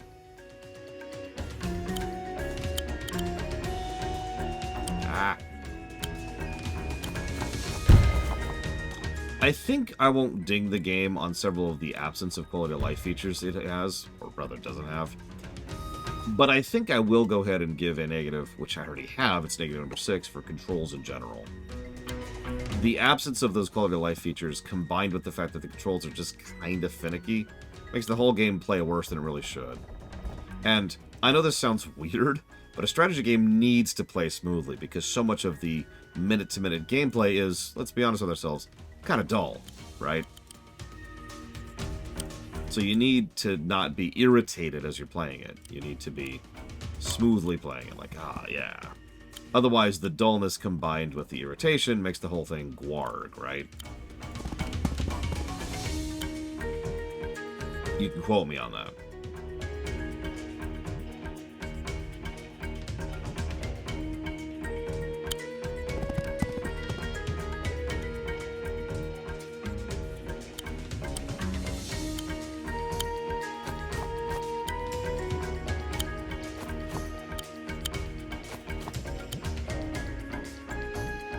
I also kind of don't like that I can't garrison my troops in the towns. That occurred to me earlier. That would have been a nice little, you know, option.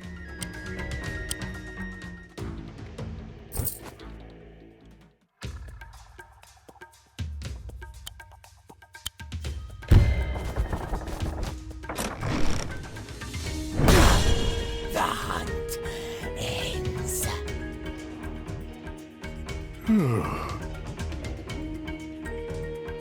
I agree, Colton.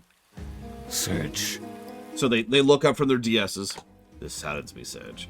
After the opportunities I have given you, the trust I have placed That's in you. enough. I believed we had made progress, but you shunned redemption. I was a fool to believe you could change. Leave now, Sedge. You are no longer welcome in the Floran lands. What's yours? Greenfinger should watch the shadows, and so should Greenfinger's shiny Cheerstone friends. Yeah, just let him run for no reason.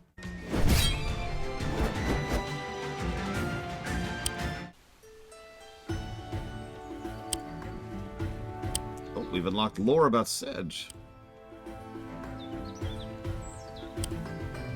The sinister Floran is a bloodthirsty, sadistic individual who thrives on the fear of others. Not much is known about Sedge's sapling years. The Floran population numbers above 100,000, but not one of the tribes united under Greenfinger Zawin's rule has ever come forward to claim this vicious individual as one of their own. Many Floran respect Sedge, impressed by the hunting prowess and uncompromising nature this skilled warrior displays. However, a far greater number fear the unpredictability and sadism about which many tales are told. Unlike many others, Greenfinger Zawin has faith that Sedge's tactical skills and combative rapacity can be nurtured for the collective Floran good, and therefore made Sedge a commander, conferring encouragement, responsibility, and the opportunity to make a difference. A Greenfinger can't simply dismiss even the most violent individuals. It's their duty to nurture their followers and provide a way for each and every Floran to live up to their potential. Unfortunately, as the saying goes, you can lead a horse to water, but you can't make it drink.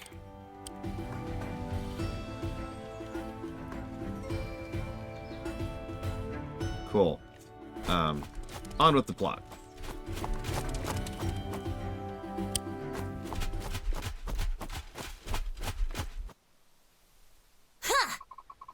I see we're about to fight air units. From the Lost Leagues? I've never...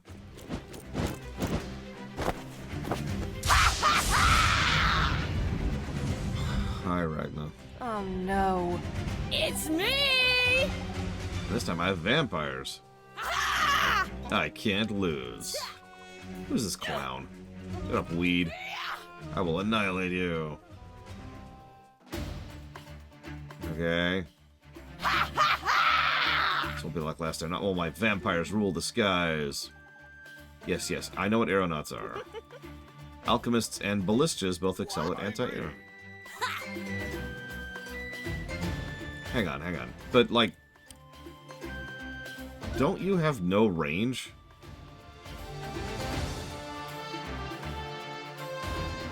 Yeah, like, they have no range. How do they... Okay.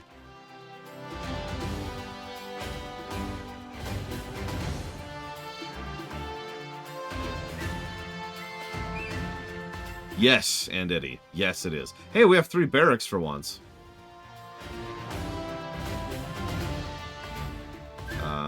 This is a really small map. Wow. Oh yeah, we're also back to the song. You know, this song we're going to hear for 99% of the game. So...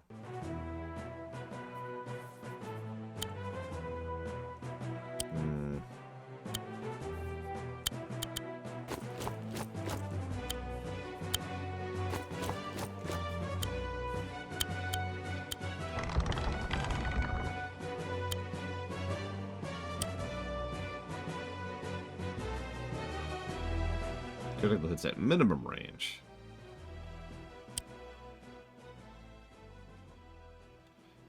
I was gonna say, mages feel like soldiers too, which is a weird thing. But yeah, they feel like soldiers too.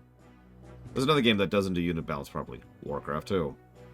Once you get knights or ogres, footmen or grunts are completely invalidated.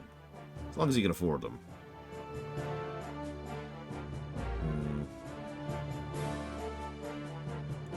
You know what? Let's swarm a little bit. Just essentially just for fun.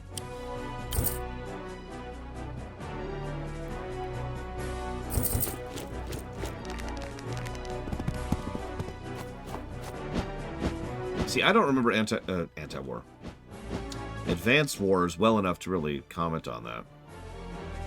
Because, yes it should, Cobra. Yes it should. Because my thought when I think of anti-air is archers from Fire Emblem. But I'm stupid, so don't mind me. These can capture. Yep.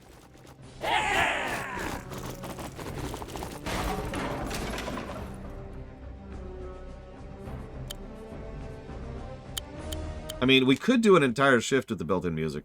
We already did that, so I think we've done our due diligence there. Yeah, these have got... Just like the soldiers, these have some move, too, which is nice.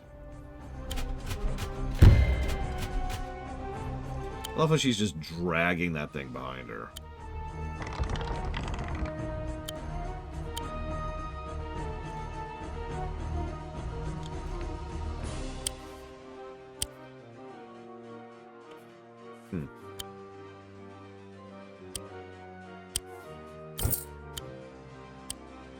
Yeah, we're just gonna swarm.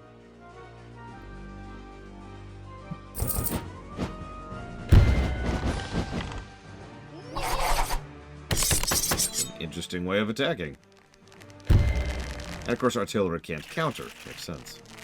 Correct. Gold. Near as I can tell, absolutely nothing carries over between missions at all. Which, I don't want to say that's a complete mistake. There's certainly a logic to it. But I will admit, just from a purely personal perspective, that always de-invests me a little bit, right? Dark Crusade, right? Back in Dark Crusade, there was a reason and a purpose behind trying to set up a zone or a province as you were conquering it or defending it, because that stuff would stick the next time you fought on that spot. Actually, yeah, Panzer General. God, there's a blast from the past. Fun fact, Panzer General, or more accurately, one of the General series I can never even remember the name of and I've been looking for years, was the third strategy game I ever played in my life. Immediately followed by Panzer General, and then, like, a year or two later, Fantasy General and Sci-Fi, or Star General, which, yeah, that was awesome. Why can't you attack? Can't you attack at minimum range? No, apparently, what is your minimum range? 2. Got it.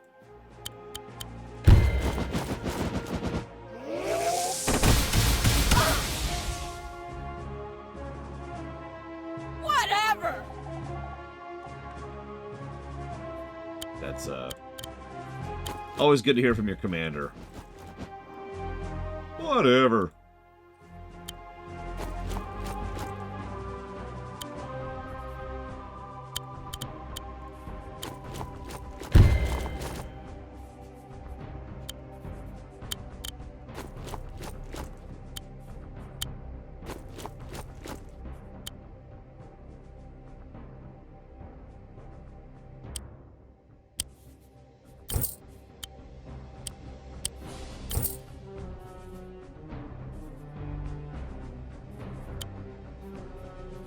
Oh, you haven't gone. It's like, who hasn't gone?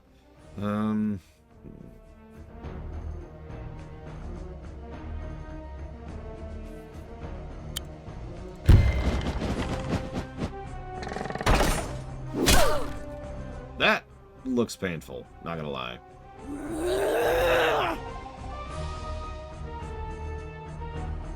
That's recent, right, Permius? Yeah, you're right, Kitsune Bean, sorry. Or Kitsu Bean, sorry. I'm screwing up your name, and I'm an idiot.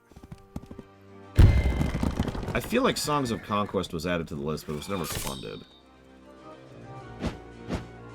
Look this up. It's also not out yet. That might be why it hasn't been funded yet. But yes, I have not covered this game because it's not out yet. Aww. He's so cute. And dead. You know, real talk, I don't remember Kitsubine. Innocence, do you remember? And I'm sorry for screwing up your name. Please don't kill me. Okay, you know what? I give you permission to kill me. I deserve it.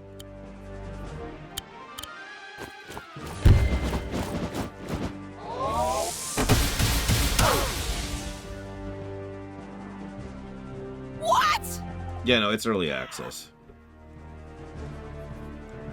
And my policy around early access has been the same for a long time. If it's early access, then it's not out yet. Now, what's funny is you can rather fairly point out several examples of games that are early access that totally are out, and you'd be right. There are plenty of examples of that, but you can probably see why I have that as just like a standard policy. Because there's a whole lot of games where that doesn't really apply. Like, way too many. And there's games that come out and are still early access. I mean, in fairness, also any game that's on Epic I consider to not be out yet, so...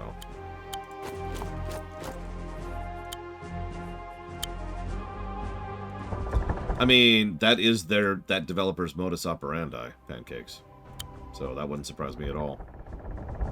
Yeah, good example of an Aerith.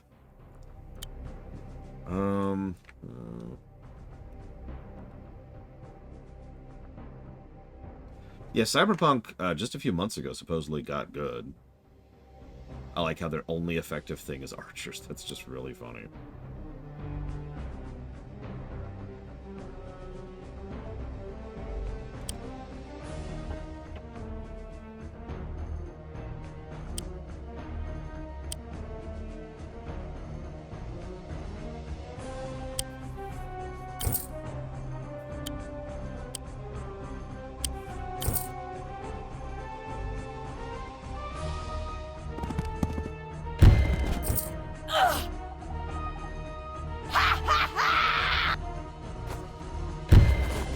Ugh. Ha ha ha. That pretty much defines the dialogue in this game in one sentence.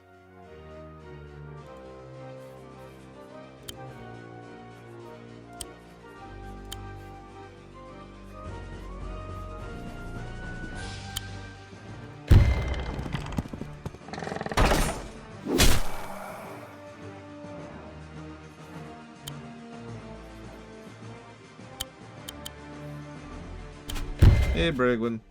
I won't fail! That was Bragwin just now, saying she won't fail.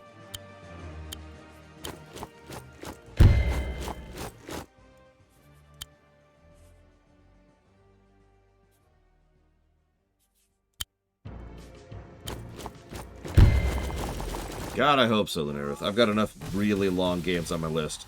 I don't want to add another 80-hour game to the list right now, you know? I'm okay with taking my time on replaying Cyberpunk. In fact, I really hesitated on even allowing Cyberpunk on the list, because we've already played it all the way through, you know?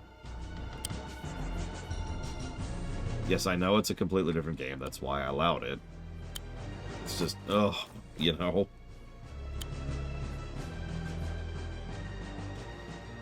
If Cyberpunk gets another full update release somehow magically, I'm probably going to deny that one for an audit run, because holy crap. No, by all accounts, and I have actually done my research on this, we're going to have to start a completely new playthrough in order to see everything. Yeah, I really thought about not allowing that one too, Fulcrum. That's another really long game that we've already covered, that people are like, hey, and I should probably mention, if they never release a Baldur's Gate 3 Definitive Edition, that's all getting axed. I said that very overtly and upfrontly every time someone donated towards it. I'm like, listen, if this doesn't happen, this doesn't happen.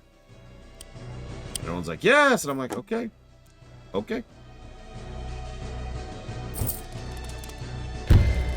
Also, and I'm going to be really honest about this, I raised the price on both of those. Artificially. Because it's a replay. And then that is my reasoning. Larian has done definitive editions for every game they've come out with in the last, like, 10 years, Euro. The odds of them not doing a definitive edition is actually kind of low.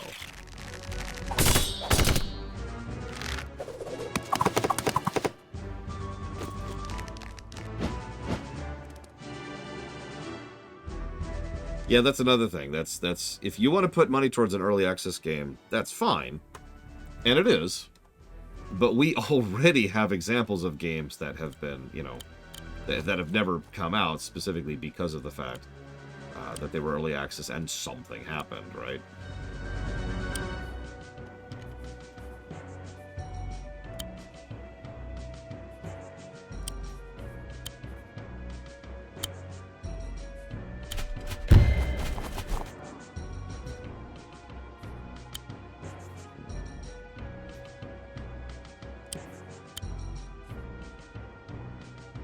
Yeah, VTMB2 might actually finally be coming out now.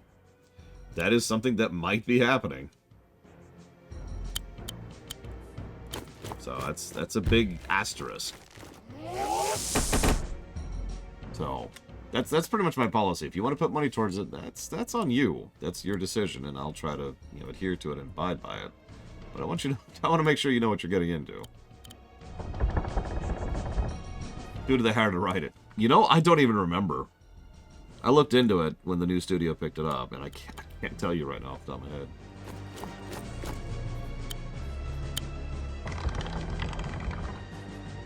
Deus Ex Mankind Divided? It's a stealth game. Like, full tilt. When we review that, that'll go into the stealth genre.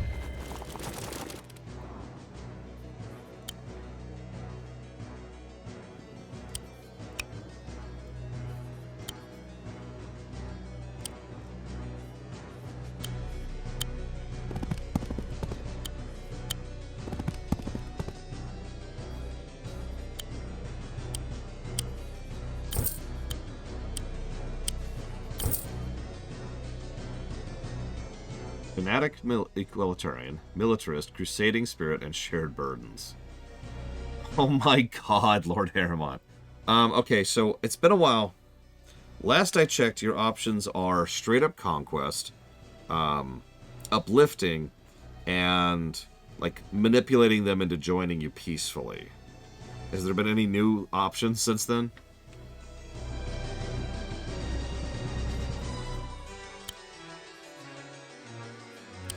Oh wow, the trebuchets cannot attack air. Interesting. Yes, I did mention the slow infiltration.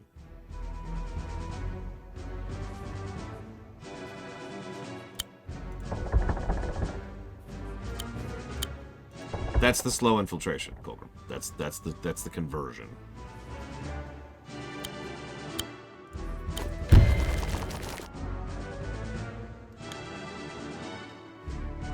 And yeah, I know that some stealth games allow you to combat, and it's perfectly viable.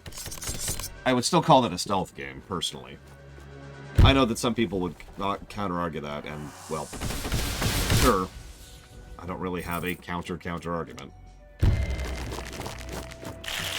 But, for example, I would call Dishonored 2 a stealth game, even though combat is fully viable and very fun to do in that game. Good, Shadow Machine. I assume you... Okay, never mind. You said remake. I missed it. I missed it. I'm dumb.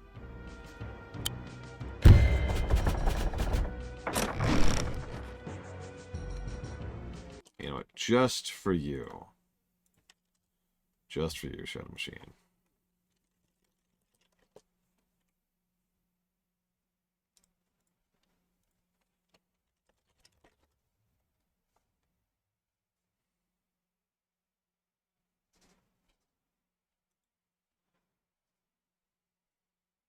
Let's go to Mole Town, shall we?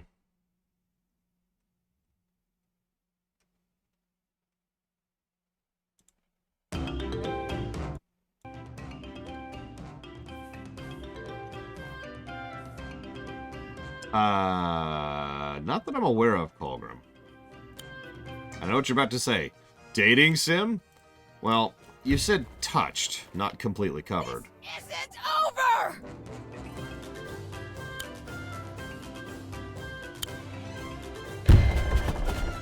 Aw.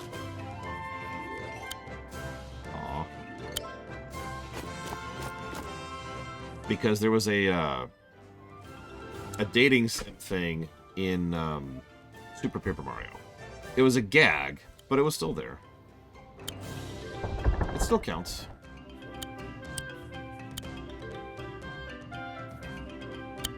hopefully my... Are you okay? Okay. Hopefully my bed won't be attacked by anyone right now. Oh god, my bed! My bed! Ah, don't attack my bed! How did you attack my bed so powerfully?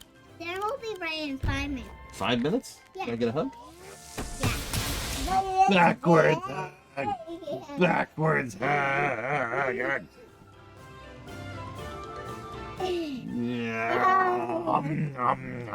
Hug. Aw, hug. No, don't die. I just hugged you. No. No. Don't be... Ow. Don't be run over.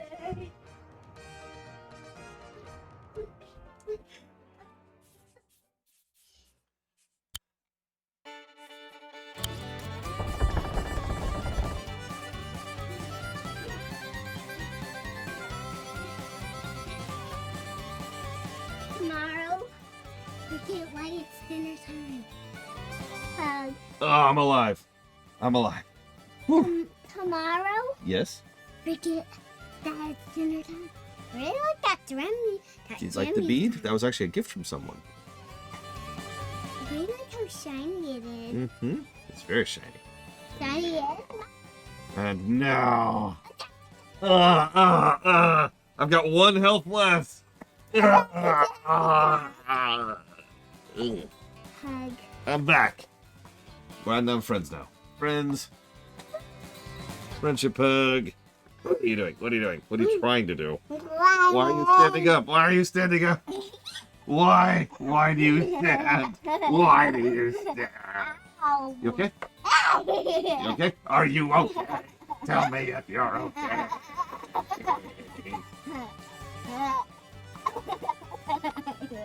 Well, it's there. I'll be up in a minute. Or you can take over my bed. That's okay, too.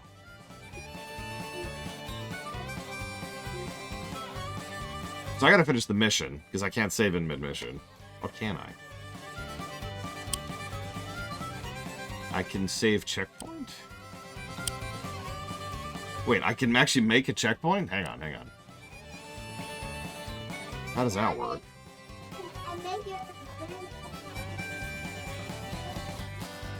How do I load a checkpoint then? Because I noticed there's no load checkpoint option here.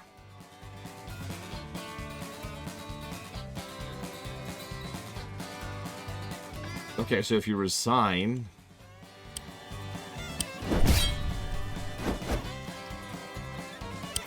I can reach... Oh my god, there is mid-mission saves.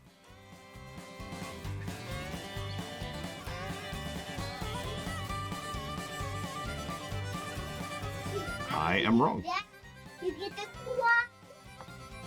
No, this is totally in-game music. And now to defeat my niece once and for all. She will never again be able to defeat me or my bed.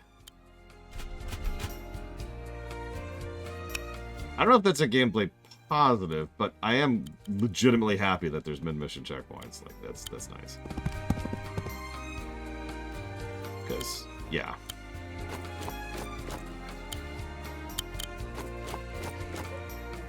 Or rather, there's the ability to save mid-mission. Let's just call that what it is. No, they're not automatic. You have to make them yourself. You have to place a checkpoint manually. It's probably because it wasn't in at launch. I did remove a negative. I did remove a negative. Why did you take my pillow? Oh, I popped it. Why did you destroy my pillow? I popped it. It is not and will not be Shadow Machine. It is not sufficiently I don't know if we were just talking about this. It is not sufficiently different from the original to quantify. Not ready noodle. So that's actually for you, kiddo. Noodle. If you touch you with the noodle, you'll turn into a noodle. I am now a noodle. Beep boop. Destroy. Destroy. Oh, none. Oh, I didn't mean to grab you. If you say that word, Eh. then I say eh. Yeah, sorry, I actually did a lot of looking into it. And while it would probably score differently, it's just going to be the same stream. It's just going to be, here's Super Mario RPG again. And I don't have a nice way to say this. I don't really want to keep replaying the same games over and over, you know? Like I was just talking about with regards to Cyberpunk and Baldur's Gate 3.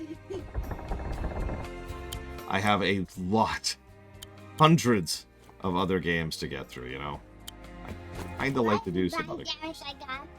Okay, no, don't do it! No! Why would you do this? No, that's so gross. Why are you so gross?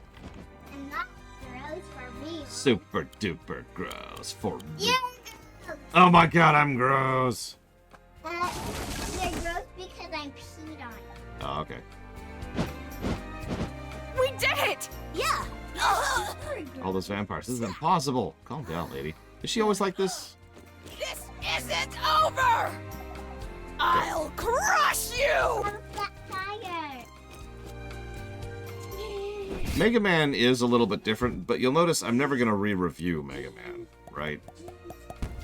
Because, again, Can you help me pump my tire? we have. The Mario games were kind of an exception to that. Can you help me Hang on, pump hang my on. tire? Wait. What are you doing? No, don't. Shoot. Let me move this. Let me move this. I didn't realize you were sitting on it. I'm sorry. There, your tire is fixed. Pull your legs up. Pull your legs up. Up. There you go. Too broken. That's what I was about to say. Good. Say it nicer. I was about to say, if I'm a little bit more okay with replaying something like a Mega Man game or a Mario game, because that's like 5 hours. Baby bear. And I need a pillow. Baby bear. I need a pillow. Can you be quiet for a few minutes, please? Thank you. Pillow. That's the big difference. Like, if you decide to make me replay, random example, Super Metroid or Metroid Dread, which actually is going to get a replay during the Metroid block, sure, that's Metroid Dread. It's like an 8-hour game. If you want me to replay an 80-hour game or a 100-hour game, you can see the difference. Time is always the ultimate currency. So I can and have said yes to audit runs of much shorter games. I'm always a whole lot more hesitant on I that. got this. So for something like SMRPGR, that's kind of middle tier, but I still. got this again. Please be quiet. Badness. Please be quiet. But look at badness. Okay, are you going to be quiet now? But it's still long enough that I don't really particularly have a desire to replay it, at least not on camera.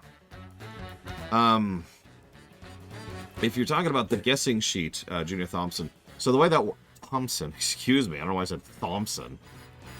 The way it works is you go ahead, you fire that up, and you have to put in a guess for how well you think a particular game is going to score. And if you succeed, then cool, you can put it towards up to 3 games in the games you want to put it towards list. So it's kind of a little for fun guessing game kind of thing with you, right? So yeah, you can just put 3 games there and cool, but only if you win. But you can add your own name. It's designed to be editable by anyone. Now, I'm gonna go mercilessly tickle my niece and have dinner. See y'all tomorrow.